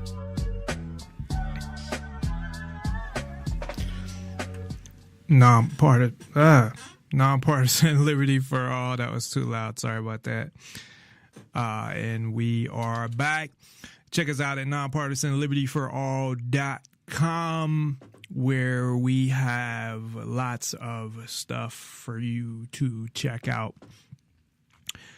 So in those clips, one of them did mention how one of the judges that we'll be talking about went to jail for 28 years. Part of that was because he didn't plead out. If he would have took the plea, I believe he would have got a lot less time. And he's old, so he's probably going to die in jail, which he probably deserves to. I'm not saying he deserves to die, but I'm saying he deserves to spend the rest of his life in jail. So let's get into this, since I spent so much time babbling about other things. So first of all, you now have police in schools, and that was,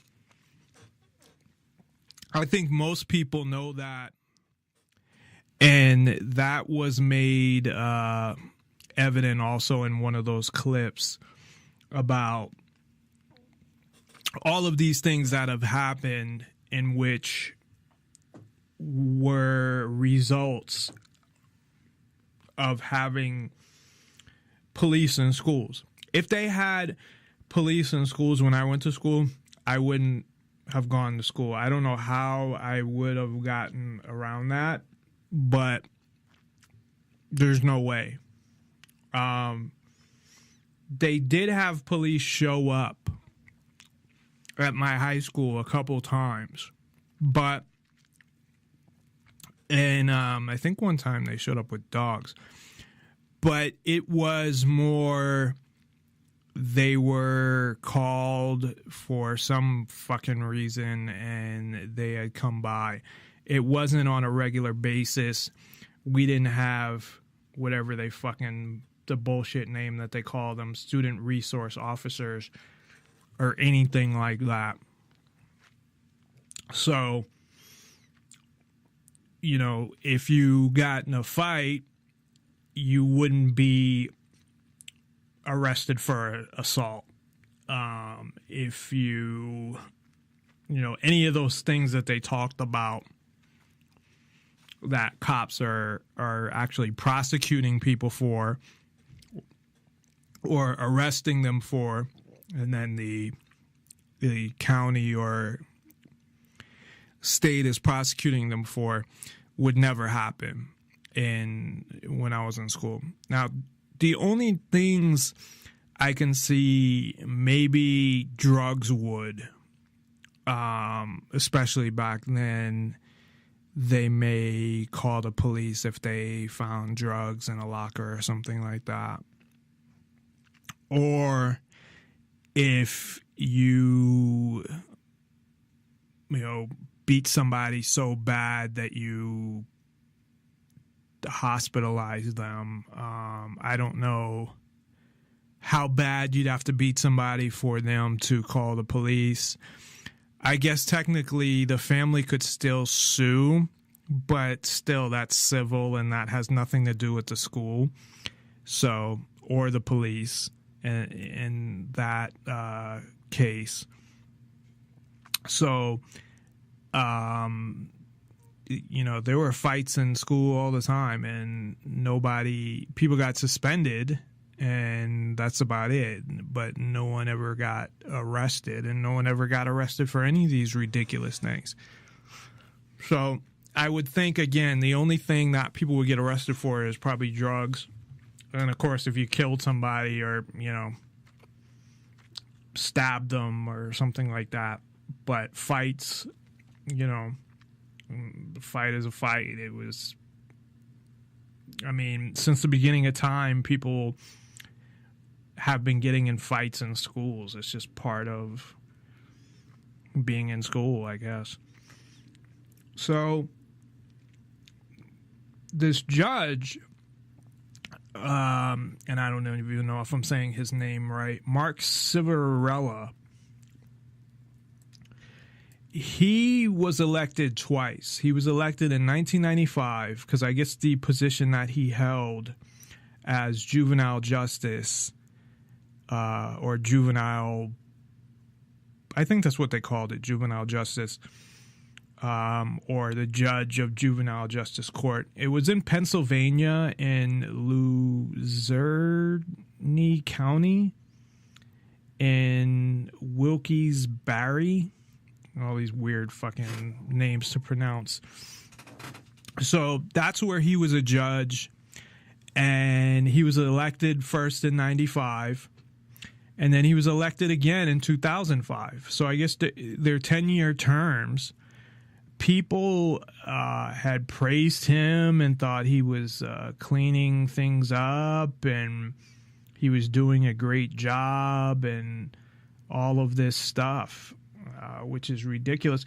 It shows one of the things that I got out of this, and I mean, I knew this already, but it makes me think about it more, is how ignorant or naive people are to the injustice system and how it really works. Because you had a girl who, well, I'll go into the specifics on that one later. It was just, these people were getting screwed over, but none of them knew their rights or anything.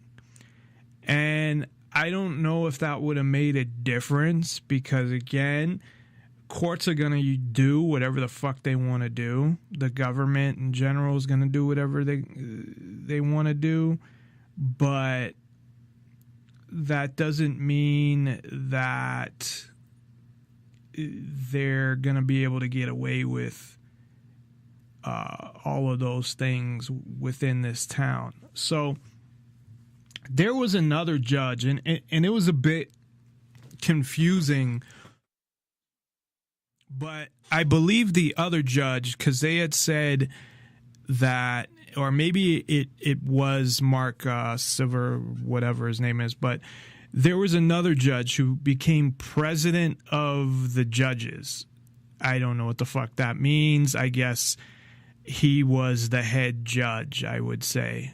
And I'm looking for his name because I have it written down. And he ended up going to jail as well.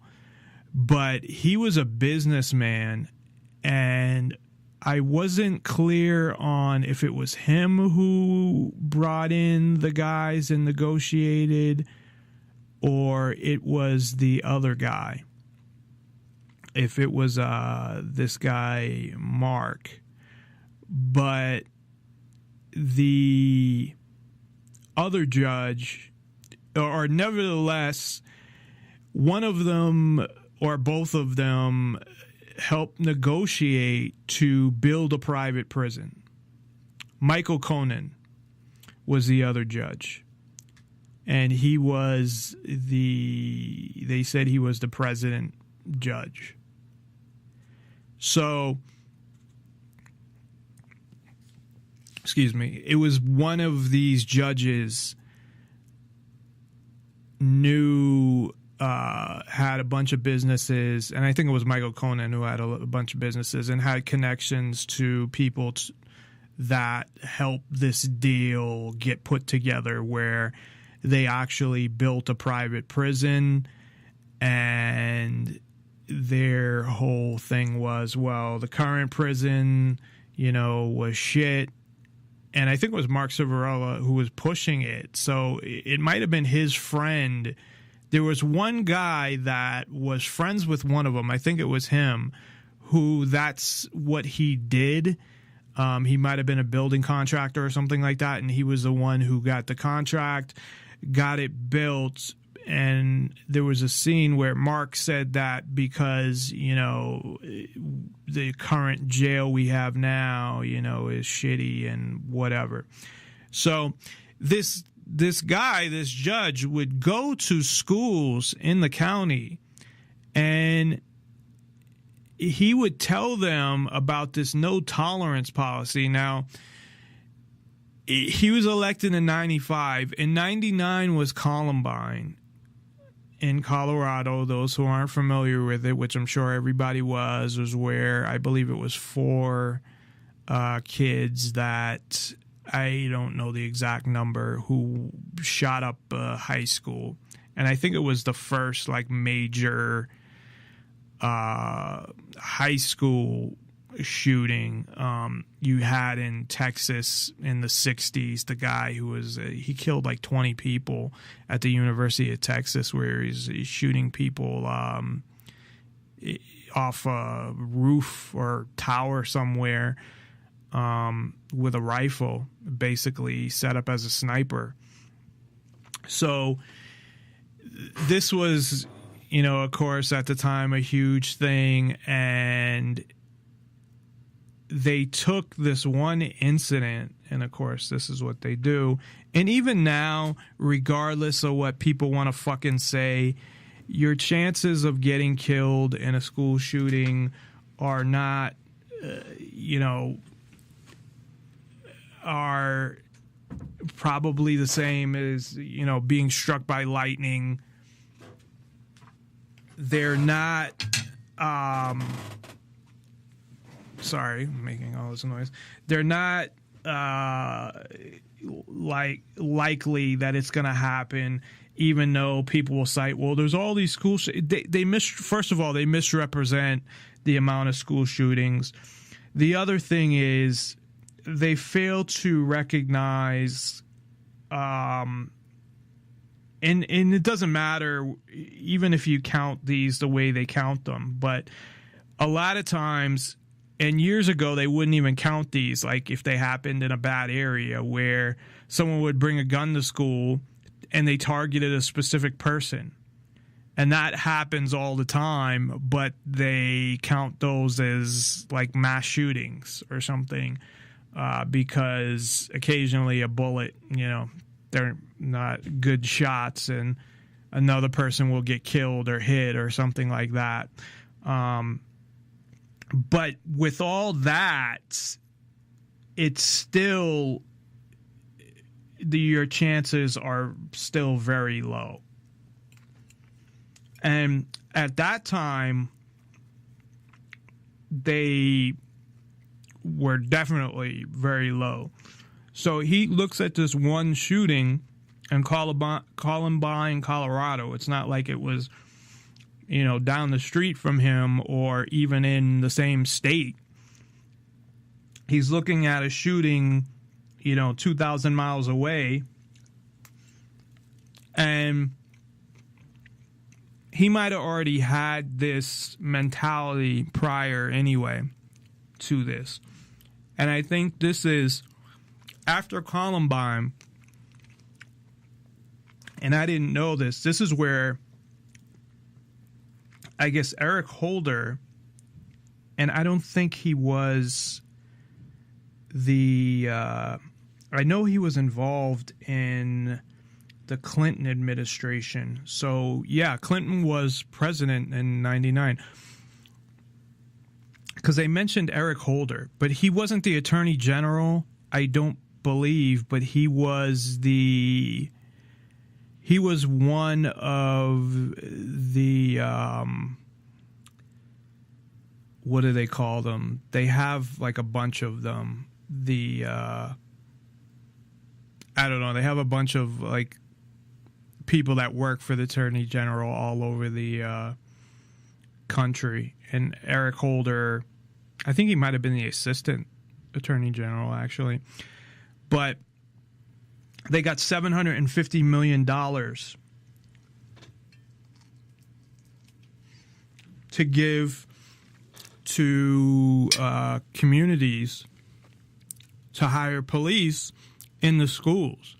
So it sounds like after Columbine, like they do with so many other things, is they're like, oh, something happened. We have to show whether they believe that it's a threat to them or not, which most of the time they know it's not, but they have to show that they're doing something.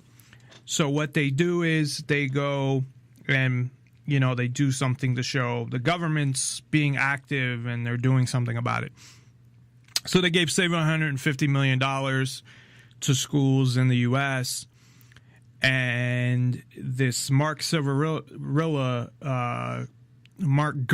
whatever the fuck his name is, he would go around to schools and, make speeches. Like, if you remember ever having, I'm sure everybody does, you go in the auditorium and the principal or you'd have a guest speaker or whatever would make a speech to the whole fucking school. Although I don't remember that happening in high school. Not to say it didn't. I'm just trying to remember if we had an auditorium and where it was. Maybe in the gym they do it. But he went around and he said, if you end up in my courtroom, you are going to jail. And that's it. So, and he wasn't kidding. He wasn't trying to scare anybody. I mean, he was trying to scare them, but I mean, he wasn't saying it just to scare people. He was dead serious. He was there saying that, yes, if you end up in my courtroom, I'm going to put you in jail. So he talked about this, no tolerance policy, which they have now still at a lot of schools, that these schools talk about it. And it's the most ridiculous thing. It's similar to the mandatory sentencing is how I see it. Schools that have no tolerance policy. Like if you do something, you get expelled. And it doesn't matter what the reason or the excuse is. No matter what, you get expelled. I'm just using that as an example. Or whatever the punishment is for doing something. So the schools all got stricter for the most part. At least these schools did, and I'm sure schools all around the country, to again show, because parents that are ignorant minded are right away, well, there was a shooting here. Because the point is, before that, there was always a chance that something like that could have happened. And that's really what I don't get in a way, is that all these things that happen, before they had happened, there was always a chance that something like that could happen. And I'm talking about the parents now. I know why the government, does something about it, because that gives them their opportunity to take more control. One, they have to show that they're doing something about it. Two, it gives them their opportunity to take more control. And one of the places, of course, they want to take as much control as possible is a school. Because in a school, that's where they're brainwashing the future.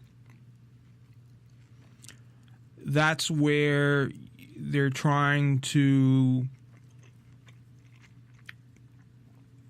teach all these kids how to be in the future, or condition them for things and indoctrinate them and all of that. So when it comes to schools, the more control they have, the better for the government. So I know why the government benefits from it, but I'm talking about the parents. So the schools themselves, sit there and I'm sure get calls from parents. Well, there was a shooting in this school, so what are you going to do to make sure there's never a shooting in your school? And really, if you want to look at the reality and the facts of it, again, like a lot of things, if you actually want to maintain freedom, and they believe that in, a school because you're under 18, you not only don't have freedom from your parents, you don't have freedom in society, period. So they don't give a fuck about you. They'll do whatever they want to you. So they get calls from parents and they say, well, how are you going to, whatever. Oh, well, we're going to get police in the schools and have a zero tolerance policy. Any kid that does anything that we think might point to them being some kind of violent person, we're just going to expel them. Like a kid, pointing his hand like a gun. We'll just get rid of them. It's just crazy. But so he went around and told everybody that. So whatever.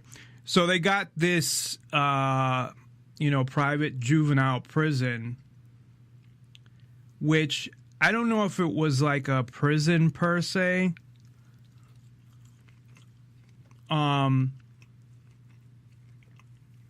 There was this one place they talked about called like something camp. And of course there was more like a boot camp where you got treated like shit. It wasn't a, camp in that sense. They call it camp because it sounds nice. But they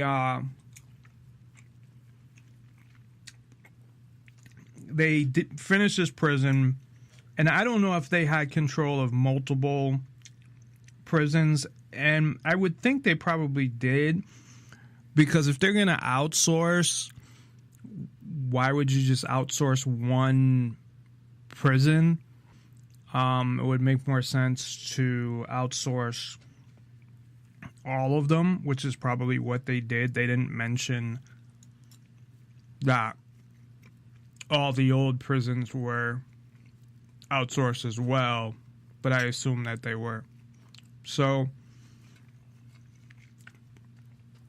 now you have this guy, and then you have the president, the Michael, whatever the fuck his name is, douchebag, that basically would cover things up, and Michael Cohen, and of course take money.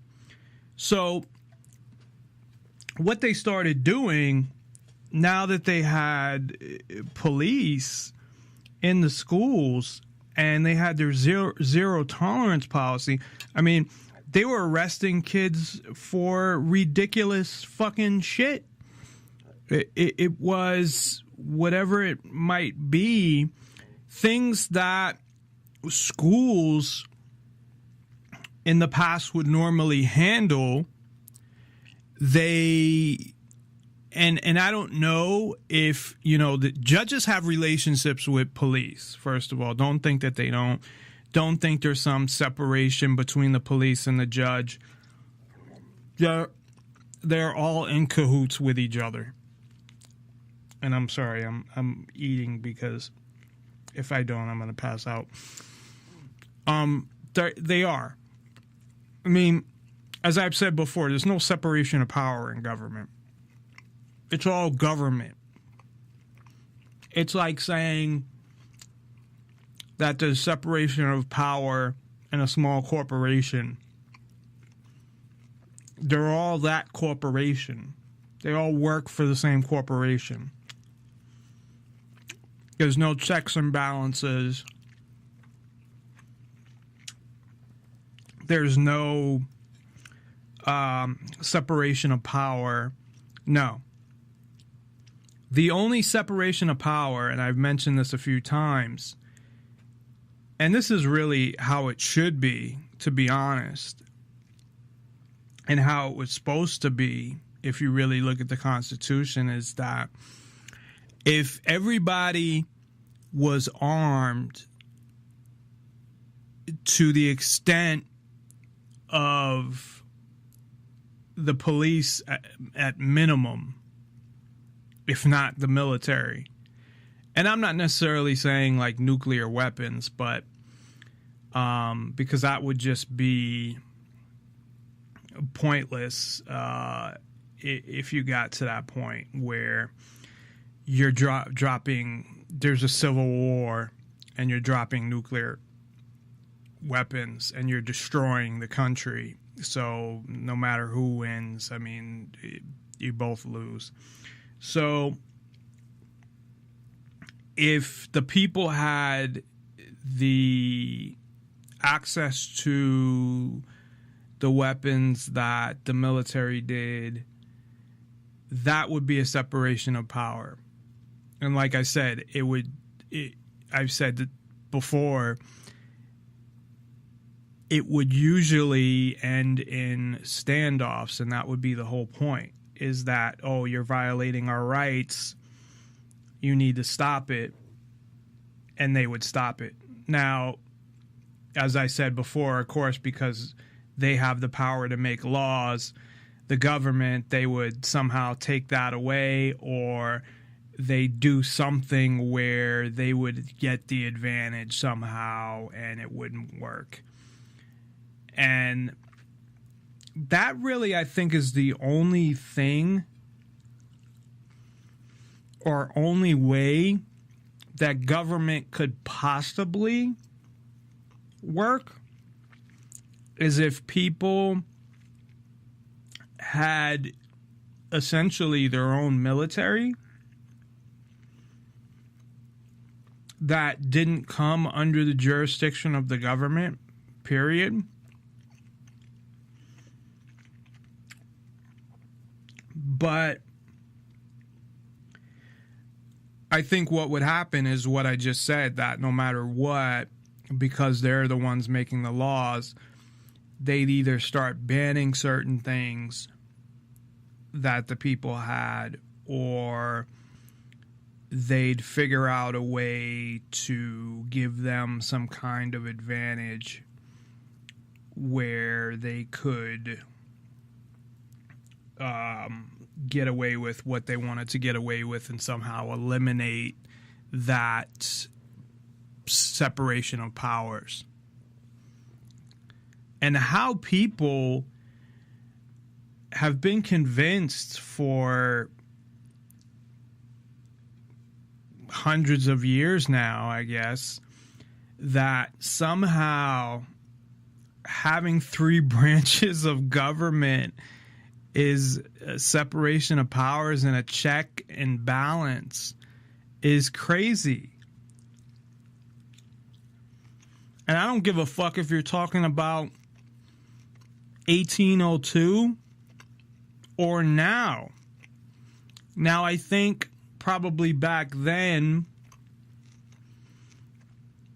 they may have followed it a little more to the letter, maybe, but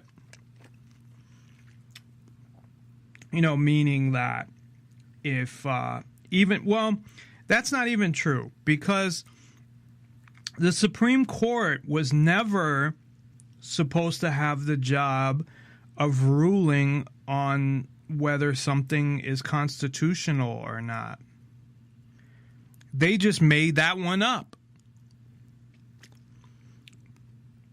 They said, hey, and that's why, and this is about the judicial system as well as what these fucks were doing. But they kind of just said, hey, we're going to do this. I think there was a specific case. Was it Marbury versus Madison that essentially did that, among other things? I think it was. But that was never the intention. So they did it right away. And even going back that far, you didn't have checks and balances. Because you can't. You can't have checks and balances when your checks and balances are all within the government and all under the government. And of course, the average person doesn't think about any of this shit. I don't know what the average person does. The average person goes to work, worries about paying their bills, keeping their marriage going, or not getting caught with their mistress, taking care of their kids, getting their kids the things that they want, things they didn't have, keeping up with their job. I mean, the average person doesn't have the time to really think about things like this. Plus, you know, you have so many channels, as I was talking about earlier, and you get so much news thrown at you, and you just catch headlines and this and that. You don't really get the details of anything. You just get the headlines. But I mean, something like that, like separation of powers. When's the last time anyone's heard the media, or when has the media ever, I'll say when's the last time, has anyone ever heard the media question separation of powers, or talk about it, or have a discussion about separation of powers and how it's still all under government and checks and balances? You know, I know people like Glenn Beck or, you know, Hannity, or people that talk about the Constitution, conservatives.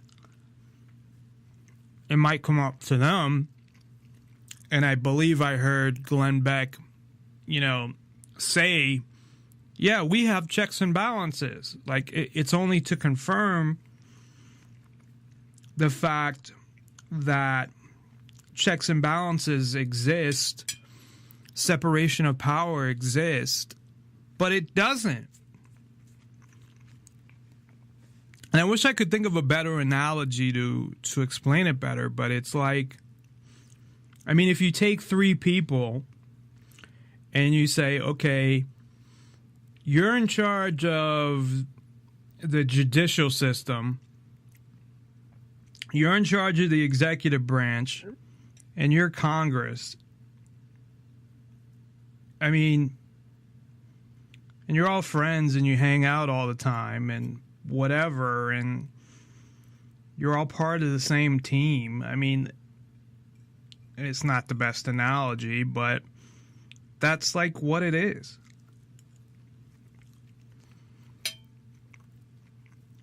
So when it came to these judges, these police that were at the schools that they were calling school resource officers or whatever bullshit name they gave them,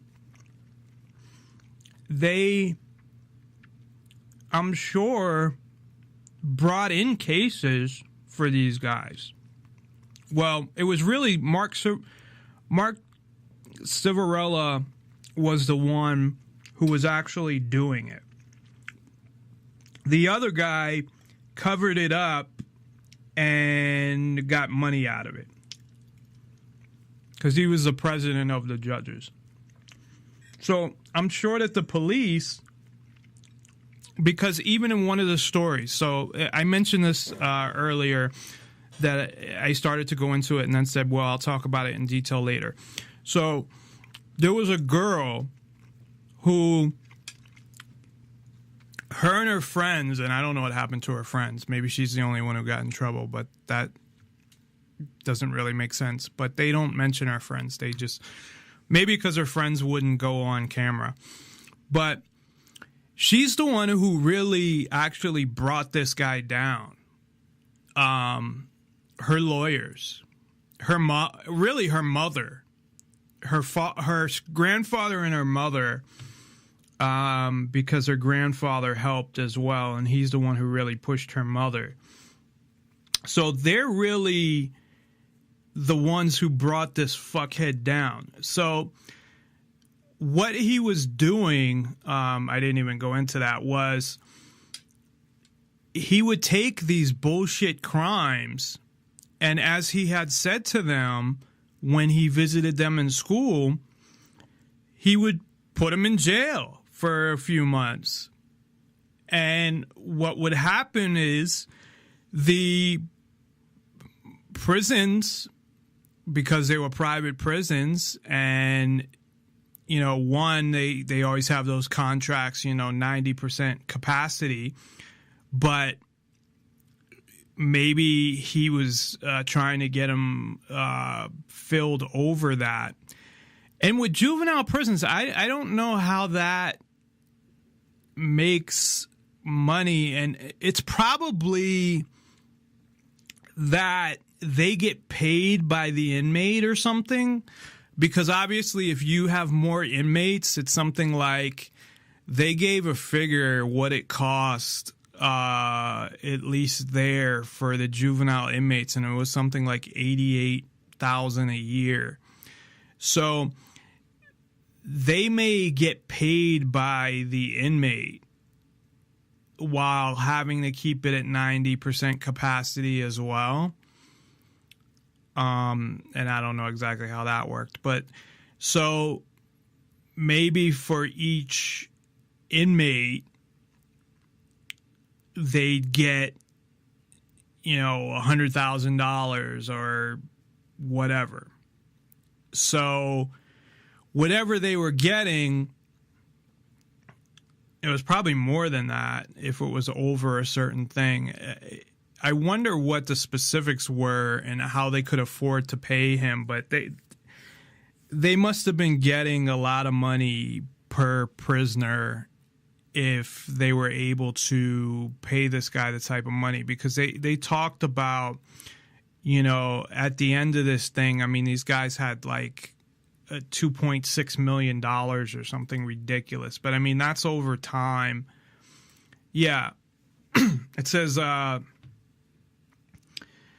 between the two that they had $2.6 million in kickbacks. That's crazy. And that's what they found.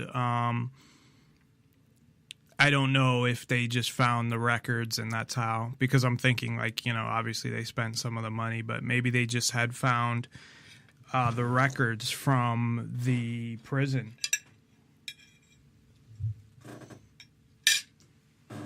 Sorry about that. So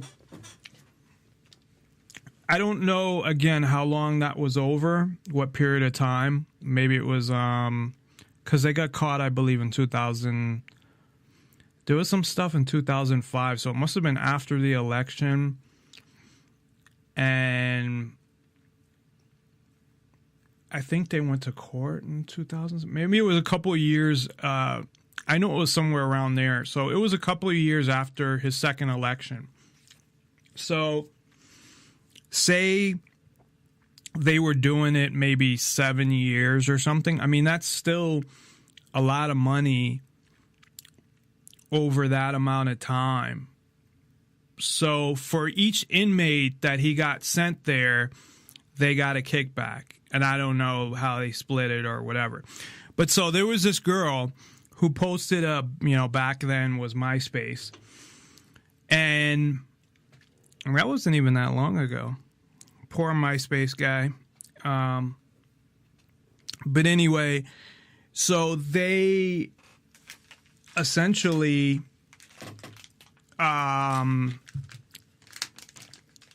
this is how or why I was saying the police must have been involved as well. And maybe the police even got some money from the judges, you know, not the type of money that they were getting, but maybe it was, hey, you do this and, you know, I'll give you a couple $100, you know, I'll give you $500 or, you know, a couple hundred or something like that. So this girl created a MySpace page.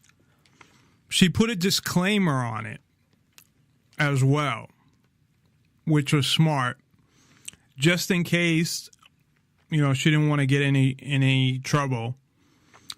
And I believe in the disclaimer was that, you know, it wasn't really her. This is a parody, whatever. So they made a page making fun of their vice principal, I believe. And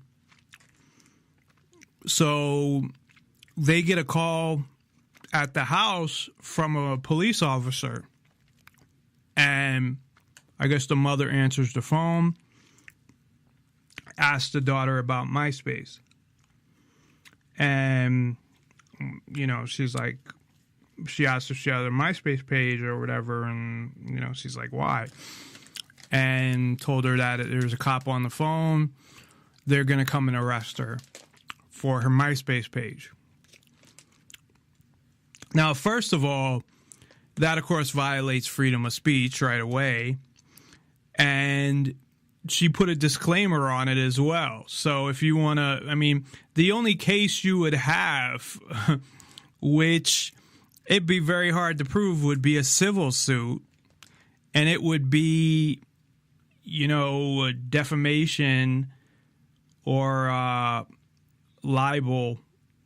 Or I forget which ones. I think libel's print and slander is spoken. But obviously, being that it was a parody, it was said it was a parody in the disclaimer, then I don't even think that libel would apply anyway. So really, all they could do if they were actually following the law is they may have a case of expelling her from school, because I've seen that before where, you know, kids have said stuff about their principal or teachers online and got expelled from school. Now, that doesn't make it legal, and it definitely doesn't make it right, but I know that has happened. But as far as criminal charges, there's no crime that has been broken in that case, because she has the freedom of speech to write whatever she wants. And again, the fact that she put a disclaimer that it was a parody,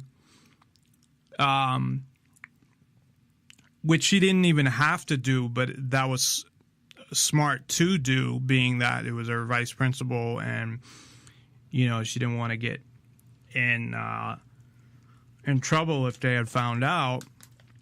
But there's no case there.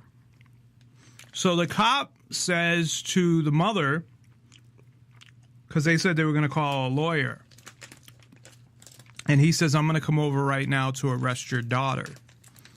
Now, I can't recall what the ridiculous charge they were going to charge her with was, because there is no charge that would fit that. So I can't even remember what it was that they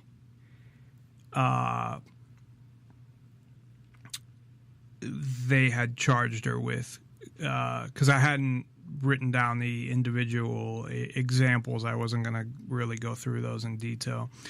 But anyway, they say that once they say they're not going to get a lawyer,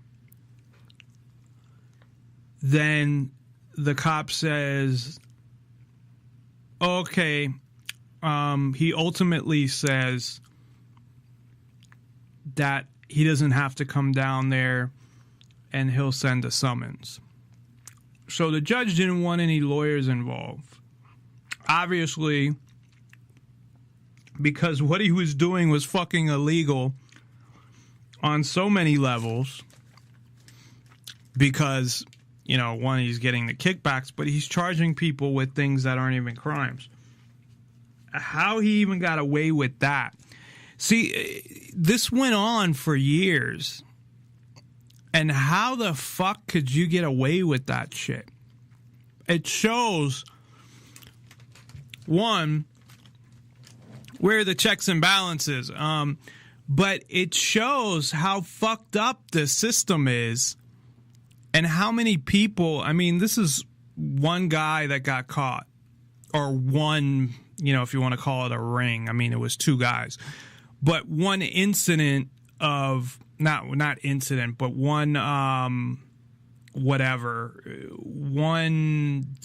scam that was running but with these two guys. That took years for them to even be charged with anything. So you can imagine how many people, one, may have even been inspired by this and say, hey, we're judges. Let's think of some way we can scam the system. First of all, you know what judges are failed lawyers. Because judges don't make a lot of money. I mean, depending on where you're a judge and what level you're on. So, like,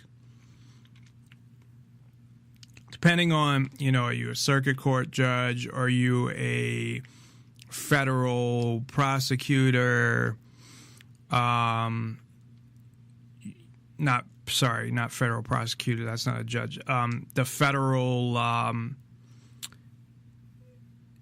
appellate court judges, the ones right before the Supreme Court, I forget what they're called. They're federal something. Or a state Supreme Court or whatever.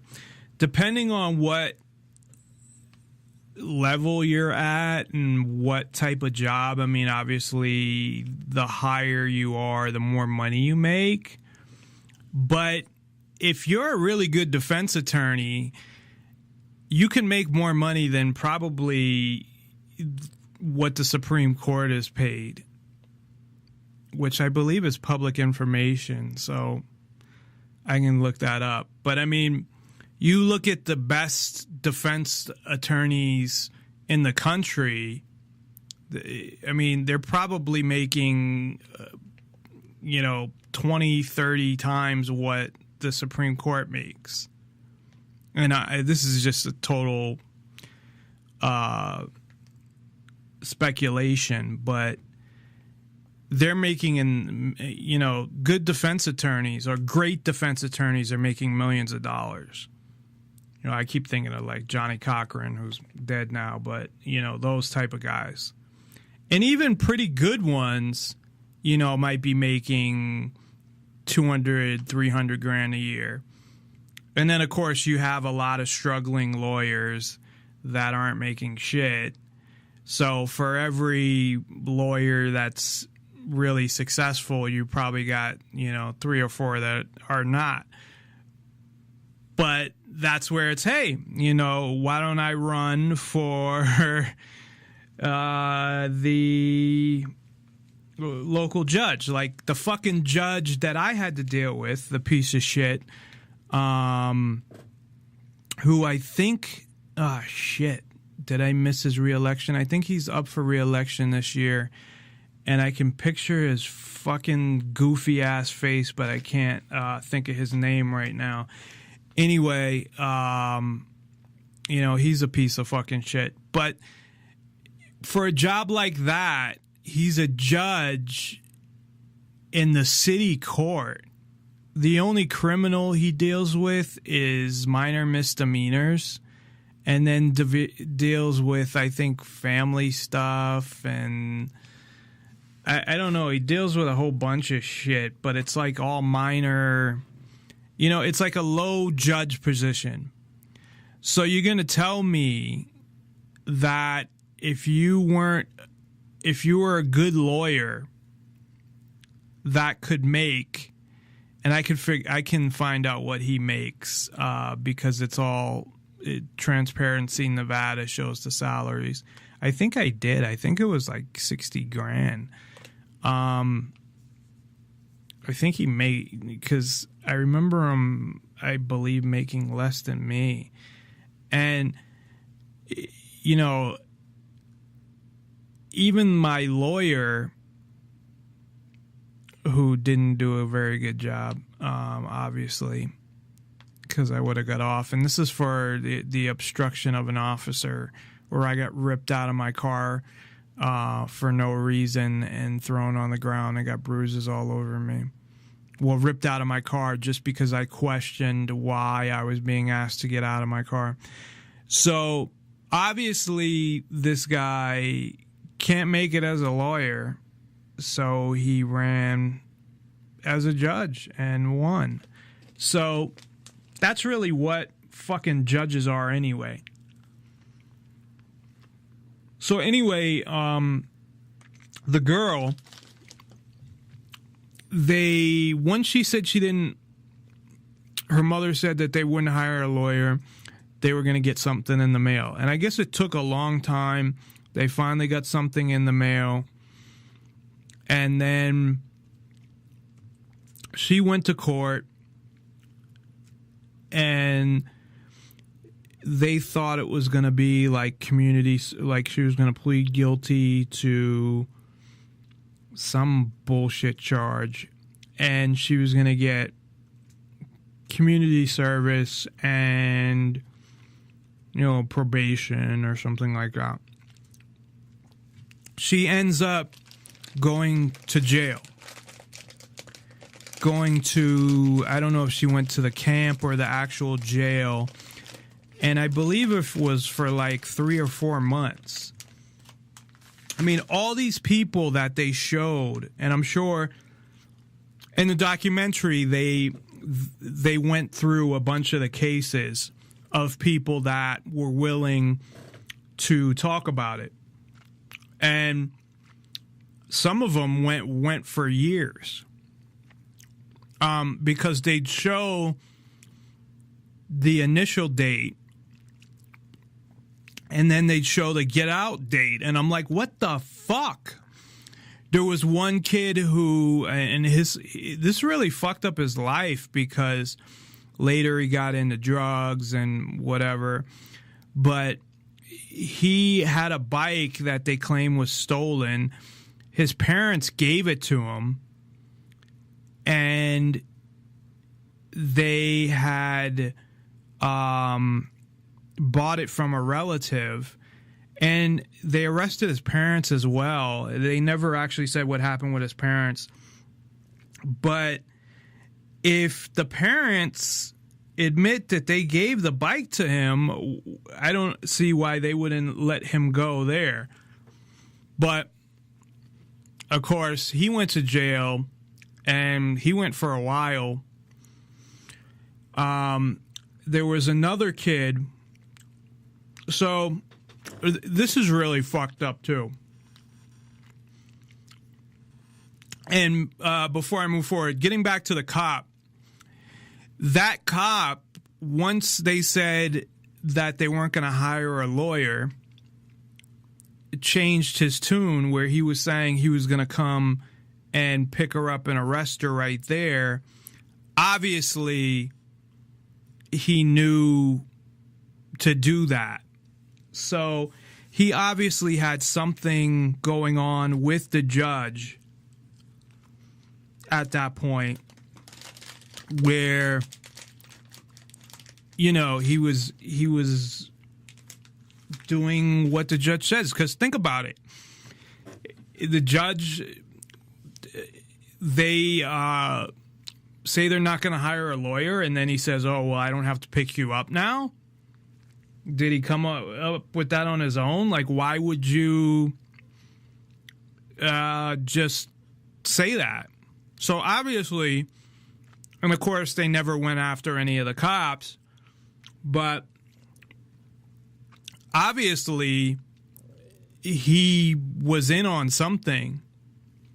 Now, whether he knew that the judge was getting money or what, or the judge had just told him, hey, it's easier, you know, whatever, to prosecute these cases, and we need to keep the jails full, and, you know, here, I'll give you $100 if, you know, whatever. I don't know.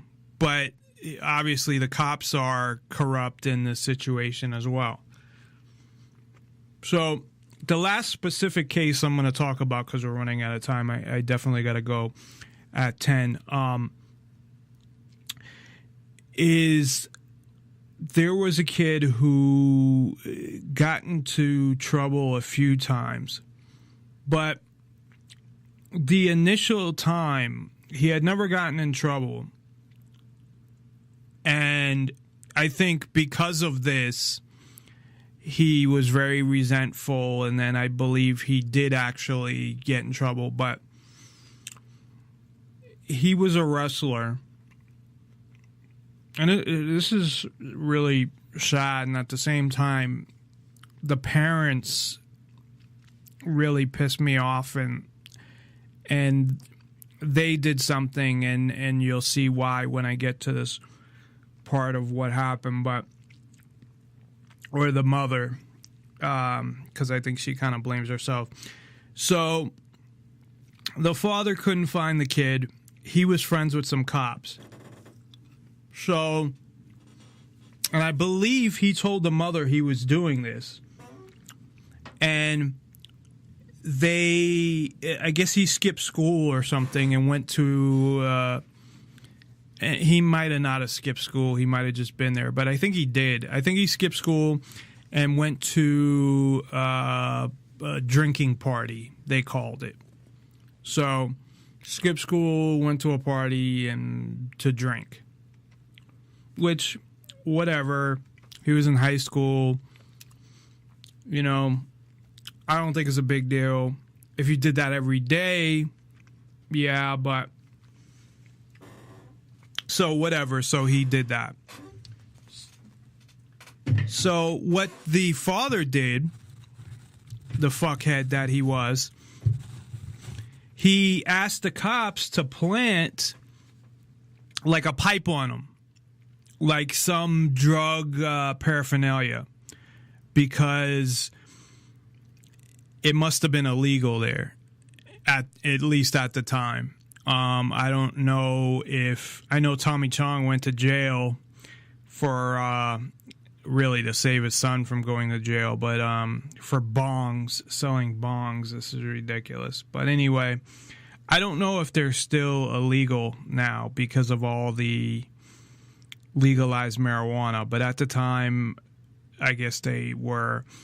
So they had the cops plant a pipe on him because the parents thought that, oh, well, you know, if he gets arrested, it will be a little slap on the wrist and, you know, it might straighten him out.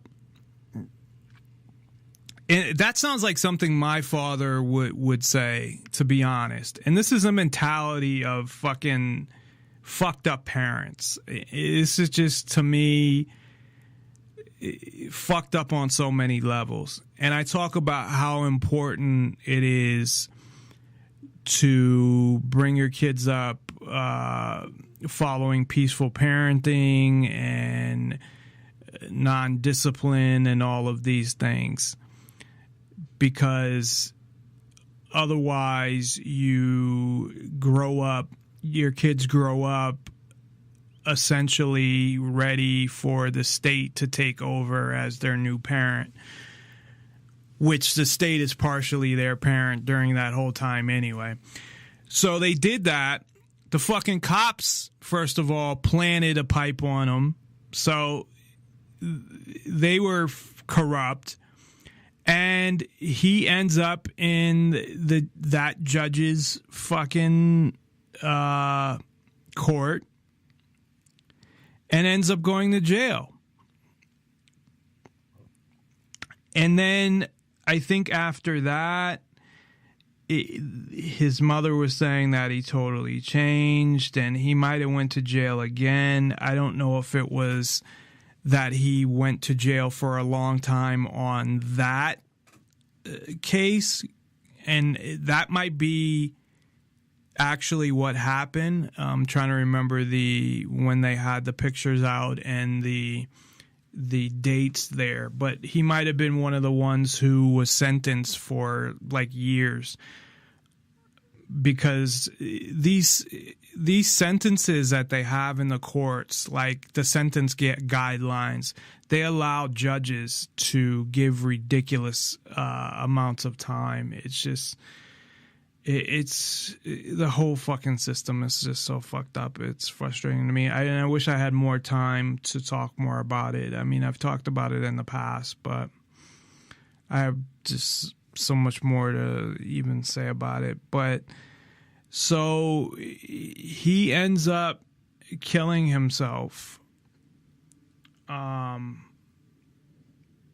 which of course is really sad. And the people, so his mother, I was going to say, the people who should blame themselves is his fucking parents, along with the judge, of course, and the police. But the mother goes to the court when the judge is being sentenced.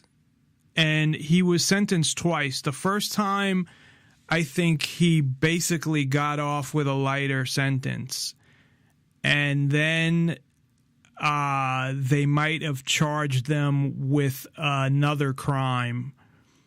Because I think initially they charged them with one thing, and then they came back and maybe charged them with some more crimes. Because they had like a whole list of crimes, like, you know, even income tax fraud and all of this stuff, along with, you know, whatever crimes they got from him taking bribes.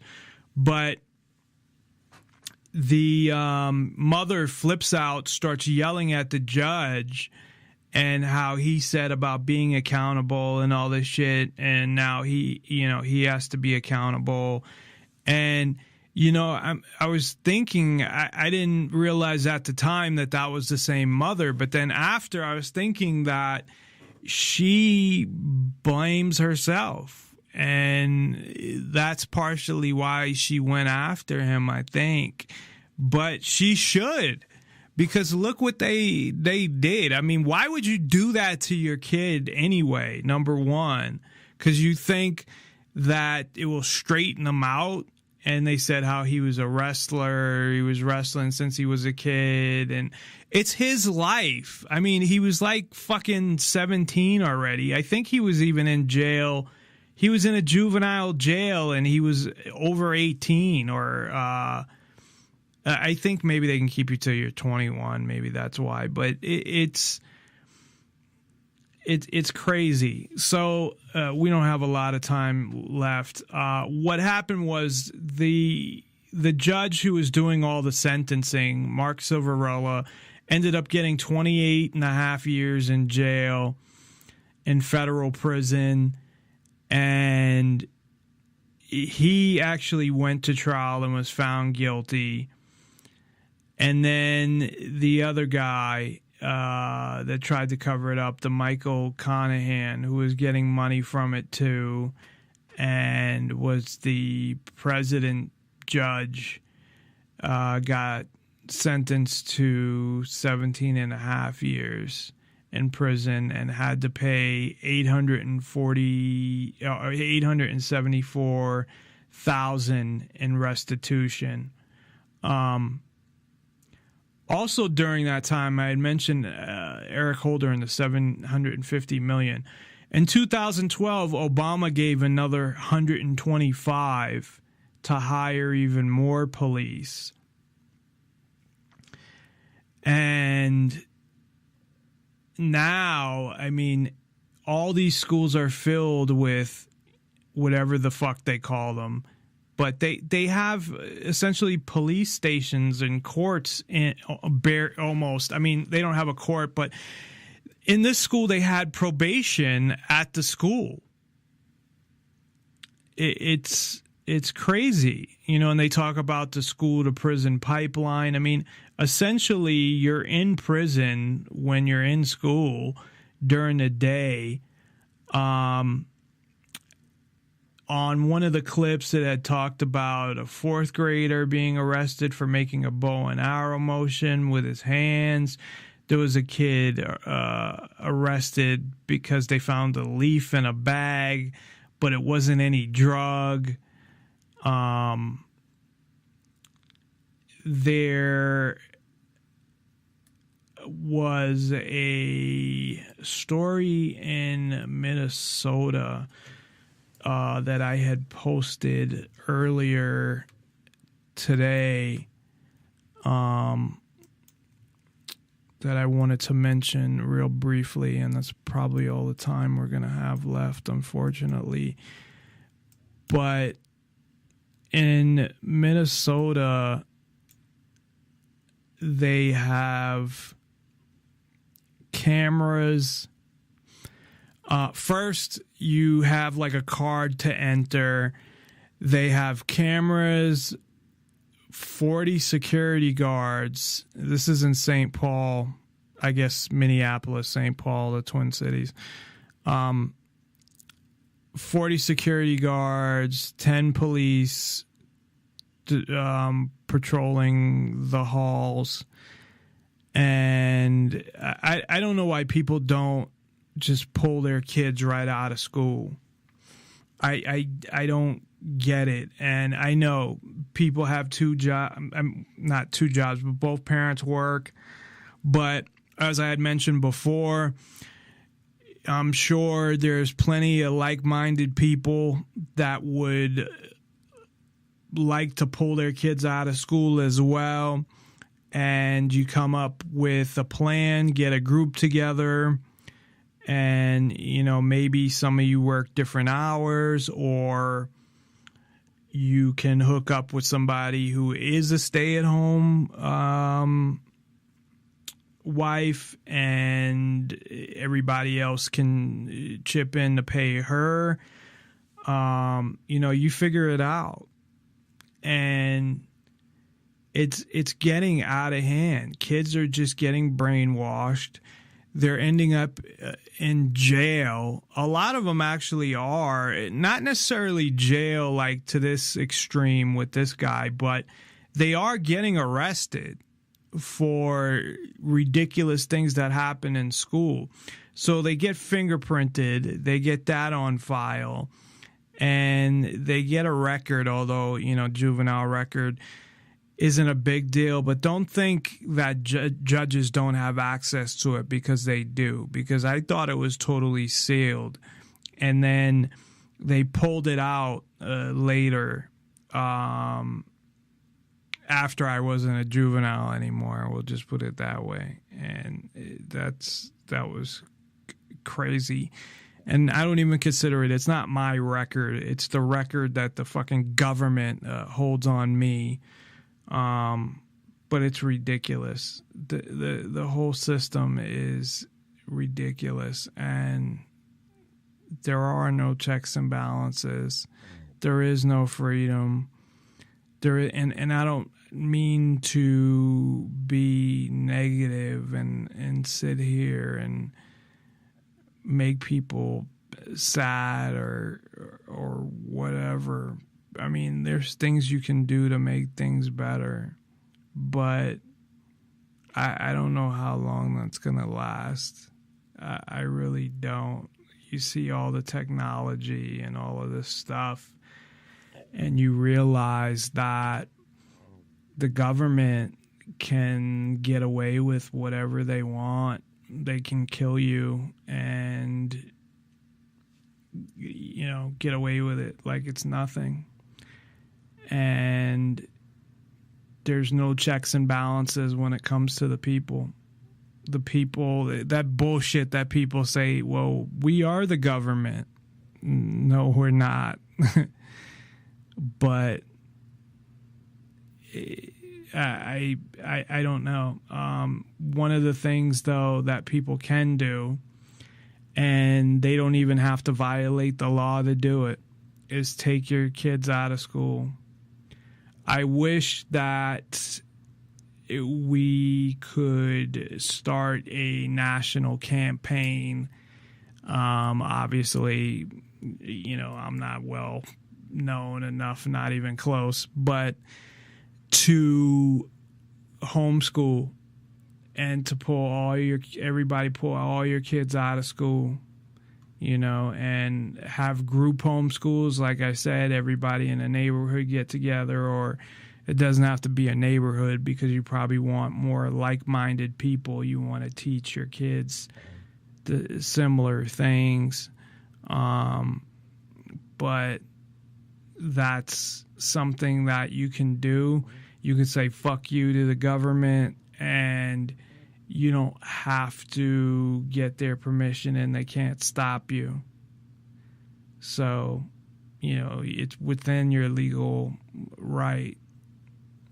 Now, I'm sure if everybody did that, they'd try to make it illegal pretty quick, but that's where you get into non-compliance. It's non-compliance, to me, is the key. Non-compliance and self-defense. It really is, but that's all we have for tonight. I'd like to thank everybody for tuning in. Sorry I was late, but I guess I made up for it by staying an extra hour. So, but I really do appreciate everybody that listens in. You know, every listen is important to me. I mean, the fact that I get any listens at all is, you know, great. That I can say that I'm reaching people, whether I'm really reaching people or not, or if it's just going in and out of their head, or they're just listening for a couple minutes and turning it off. I don't know, but hopefully I'm reaching people out there, and I appreciate you tuning in. I really do. So thanks, everybody, and have a good night. And I don't want to say I'll see you tomorrow, because that's what I was saying. I'll be on tomorrow, so you'll hear me tomorrow. Bye, everybody.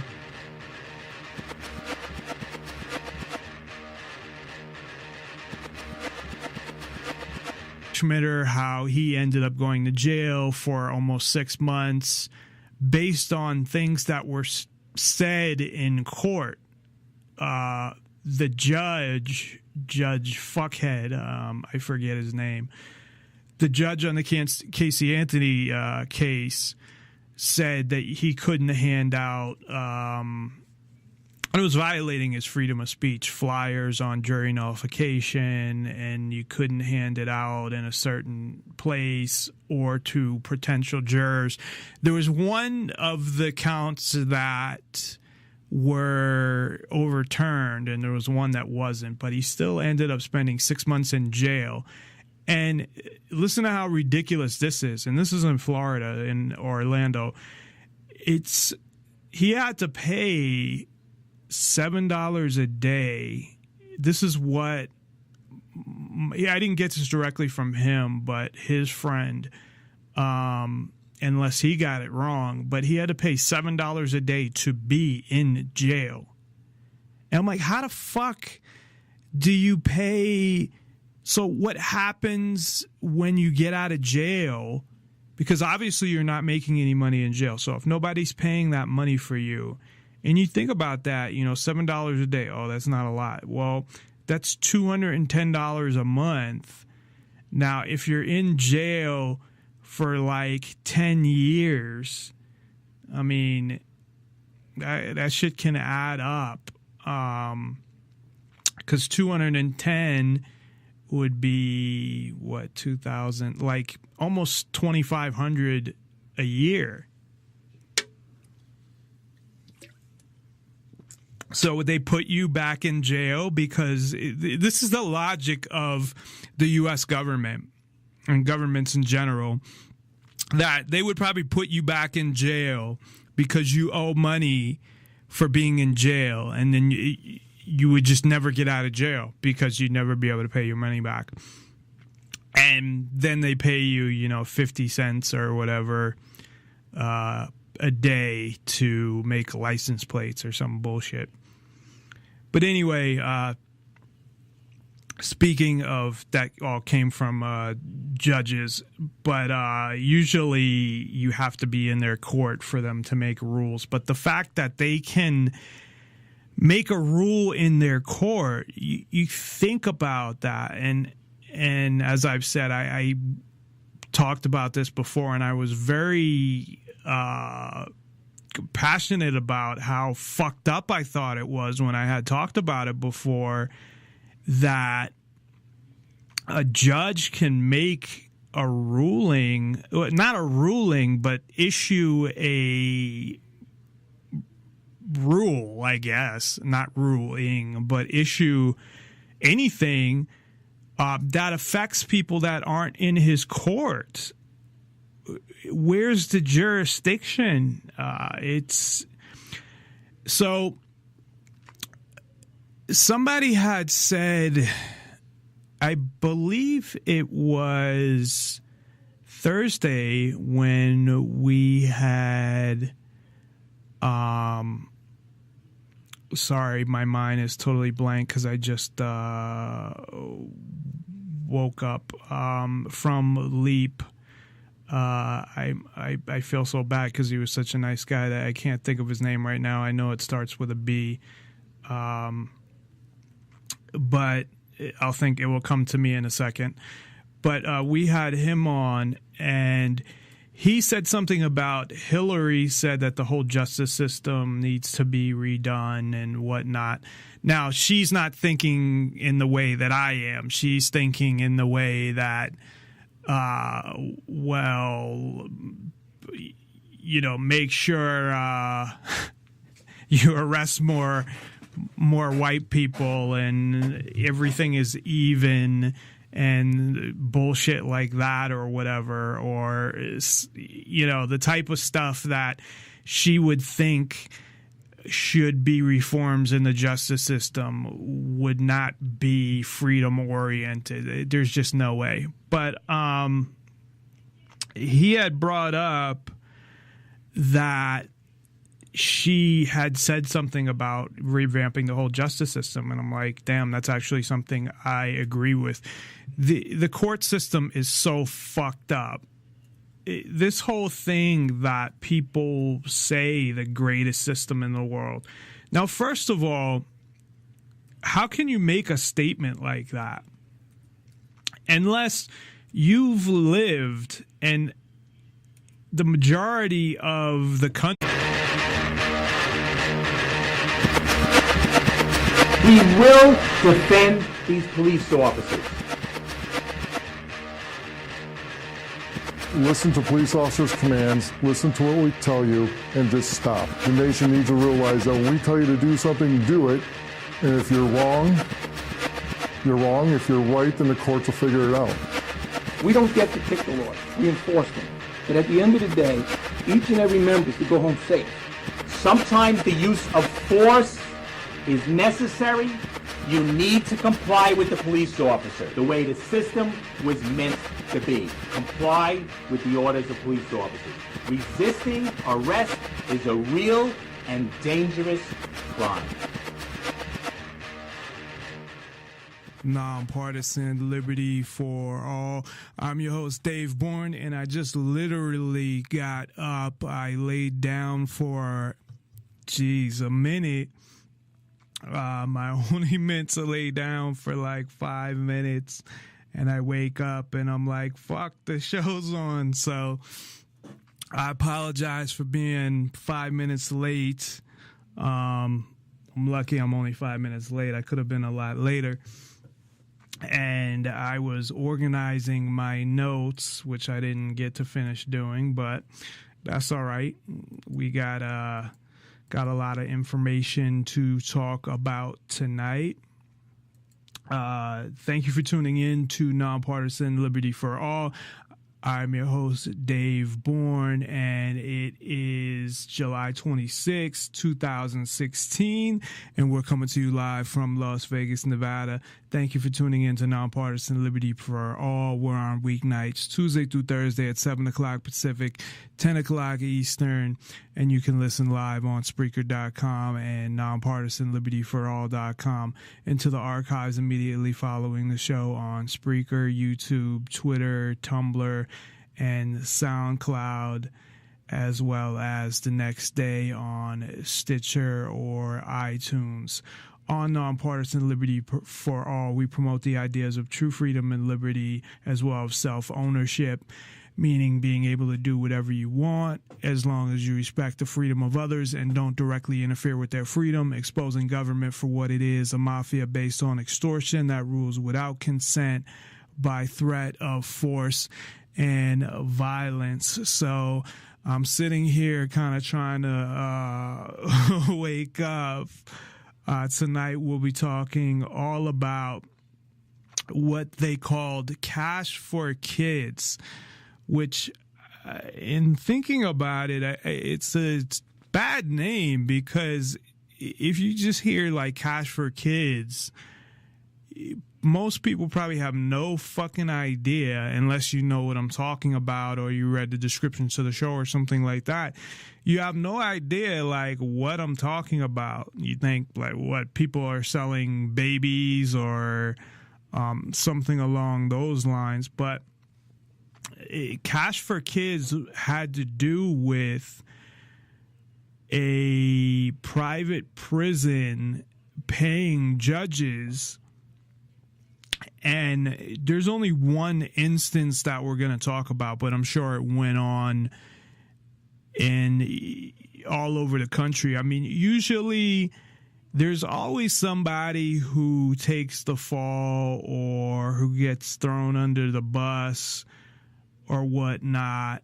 But usually if something happens once, you can assure that I don't know the percentages, but you know, maybe it happened 20% of the time or 20% of the judges or something like that. I don't think it's usually a majority, but it depends on what we're talking about. You know, if we're talking about politicians being liars, then yeah, it's all of them. If we're talking about something like this, it's a little different. And judges, I can't stand judges. I think judges are pieces of fucking shit. And me saying that, I better be careful about not being in their courts. But in a way, there was an instance where they had power even outside their court. That I don't get. So they had essentially left and came back. I actually did some report on it in college. And this is the one where I've mentioned this. I wanted to do a report on, not a report, a presentation. Report sounds like high school. Presentation on how anytime they mentioned guns, like how the media was trying to program how bad guns were they've been trying to do that for 20 years at least. I remember even music-wise, they'd bleep any word for a gun.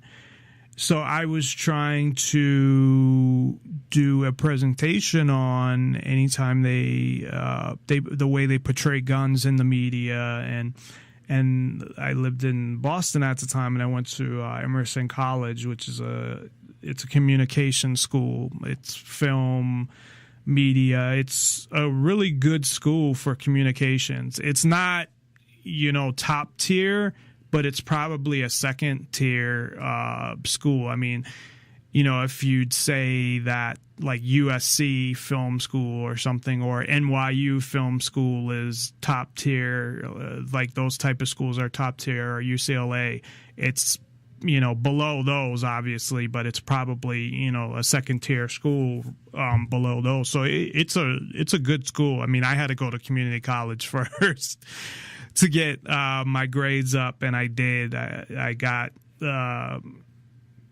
made Dean's List a couple times, and even at Emerson, I made Dean's List. Who would have thought? People that knew me from when I was younger would have been like, what? But anyway, my professor, I guess, even though a lot of them aren't professors, but you call them professors, said, don't do that. This is Massachusetts. People are so anti-gun. And of course, I probably know that better than she does, because I don't think she's from Boston, and I was. I mean, I was born there and was there until I moved 15 years ago. So at the time, obviously, I knew that, but, I almost was told I can't do it. And that's kind of fucked up. I didn't want to make an issue out of it, which is surprising for me. I think at the time it was my last semester, and I said semester. My last semester, and I didn't want to have any, I was working full time, going to school full time, and I really didn't want to make a big deal out of it and go through any issues or go over her head or do it anyway or report her or something. But usually I'll fight shit like that. I'll be like, well, I'm fucking doing it anyway. But I didn't. I ended up doing Crossfire. So Crossfire was one of those shows where they just fucking yell at each other and you couldn't even hear what the person was saying. They're just yelling at each other, and I don't do that. That's not the point of my show. You have so many shows out there, and this is what I tell people. They're like, well, you don't show the whole view or the whole, both sides. Well, both sides to them, number one, is Democrat and Republican. And it's not just Democrat and Republican. That's not how things fucking work, okay? Just so people know.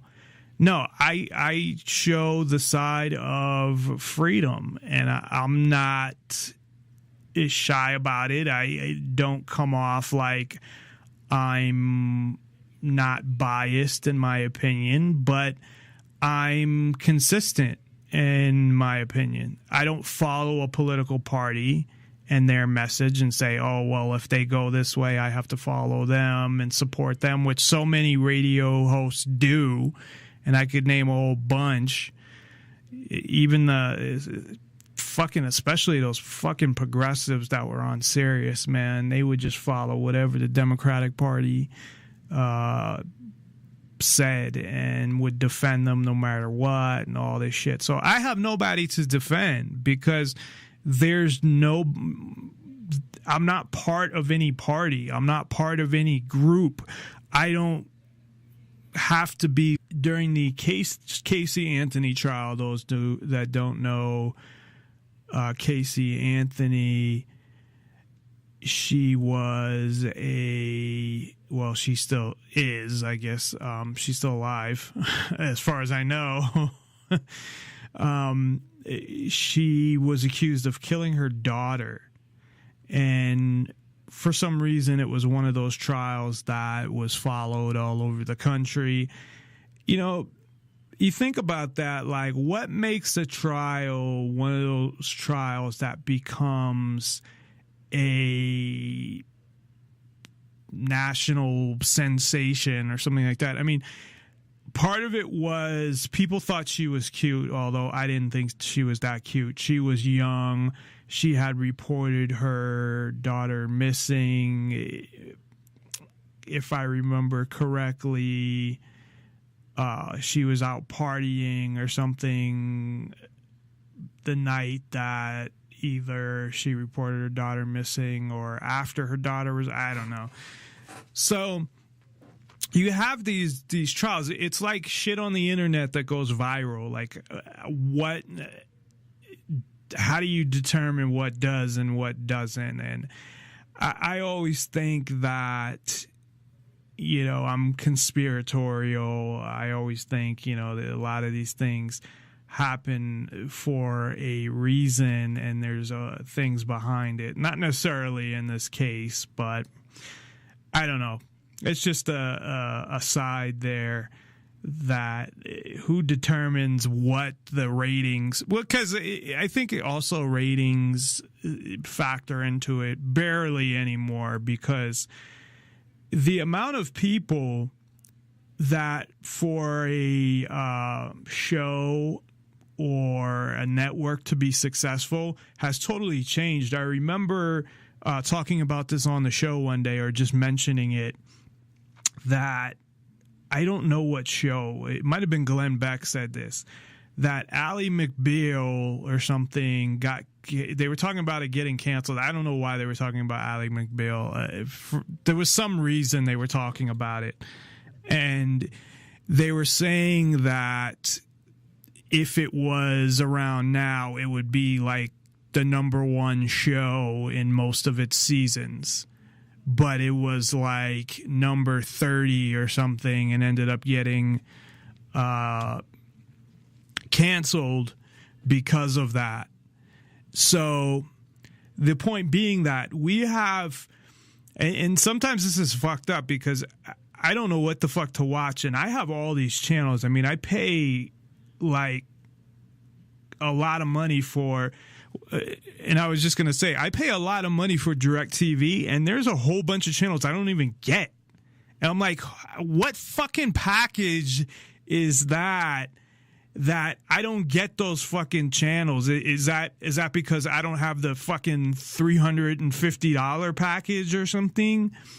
They did give me a deal. DirecTV is actually, customer service wise, they always get like the awards. I know why they get them, and I'm not, you know, they don't pay me or anything, but they are really good when it comes to hooking you up with deals and things like that if you're a customer for a long time. Like I called them and I'm like, my bill just went up and it's ridiculous, and they're like, okay, we'll give you, you know, a 6-month thing where these channels will be free and we'll cut your bill. I think it ended up getting cut by like $40 or something. So that was pretty cool. And then like every 2 years, you know, you get a new receiver, because they kept upgrading their receivers, where you had the original like piece of shit one, then you had the DVR, then you had the DVR that could play all around the house, and all these things that they keep coming out with. And all the ones that I've gotten for free, because they're like, oh, you're, you know, available for an upgrade. And so they're actually, I would recommend them from a customer service standpoint. Now, from a price standpoint, I don't know. I mean, probably if you got all the channels that I got on any other company, from any other company, you probably pay a lot of money too. So I don't think that's DirecTV. I think that's the amount of channels I'm getting, and I got off on a whole big thing. Anyway, back to Casey Anthony. So I've told this story before. Countries in the world, or at least that have similar types of judicial systems. So, like, if I from what I understand, you know, the U.S. and England are probably pretty similar, and I don't know, but how similar they are. It's not something I've studied or something, but I'm sure you could study and figure out, okay, well, I'm going to lump these countries together, and these countries together, and whatnot, just to get an estimation of the justice system in each of the countries in the world. You'd still have to live in a lot of countries to be able to judge their justice system. And I know a lot of people think, well, I can just read what their justice system says. And that's not the case, because if you read what the Constitution says, they don't practice it. So or what the laws say. Dean Becker was the name of the elite member I had on Thursday. I'm sorry, Dean. As I had mentioned, I woke up late, so my mind was just blank. I knew his name started with a D. He has the same initials as me, DB.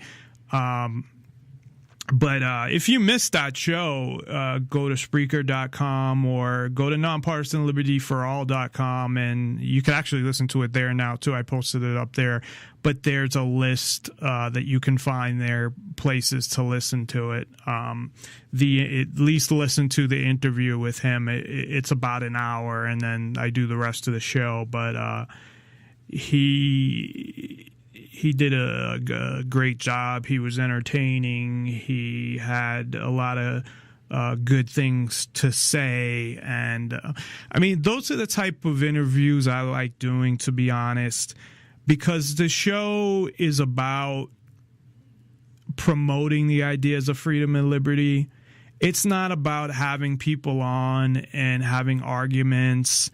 And, you know, yeah, if we disagree, we disagree. I had maybe one or two arguments the whole time I've done the show, and I've done the show over 2 years now.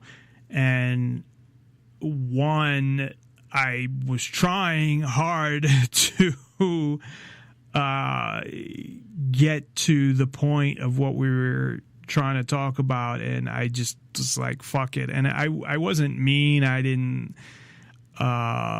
get into insults and things like that, but it had to do with the legalization. It's funny, it had to do with the legalization of drugs, and it was just a very ignorant person who I don't even think he had the comprehension to be able to understand what I was saying.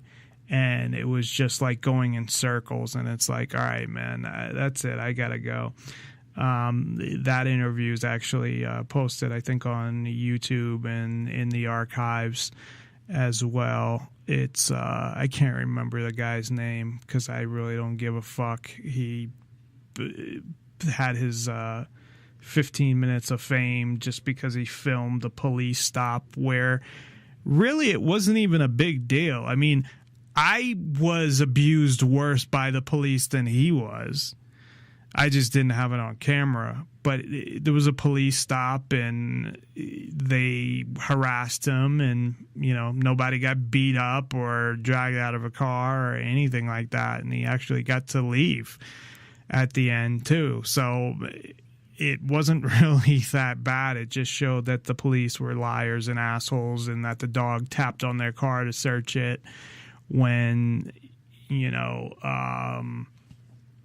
you could tell that they made the dog tap on the car. So it wasn't, in the big scheme of things, it was nothing compared to a lot of stuff that happens. It really wasn't, but he tried to turn it into I'm Martin Luther King now or some shit. And so anyway, the point being that the show is about promoting those ideas. If you want to hear people argue, there's a lot of shows where that's what they do. They argue or debate and yell. And there used to be a show called Crossfire on CNN, and it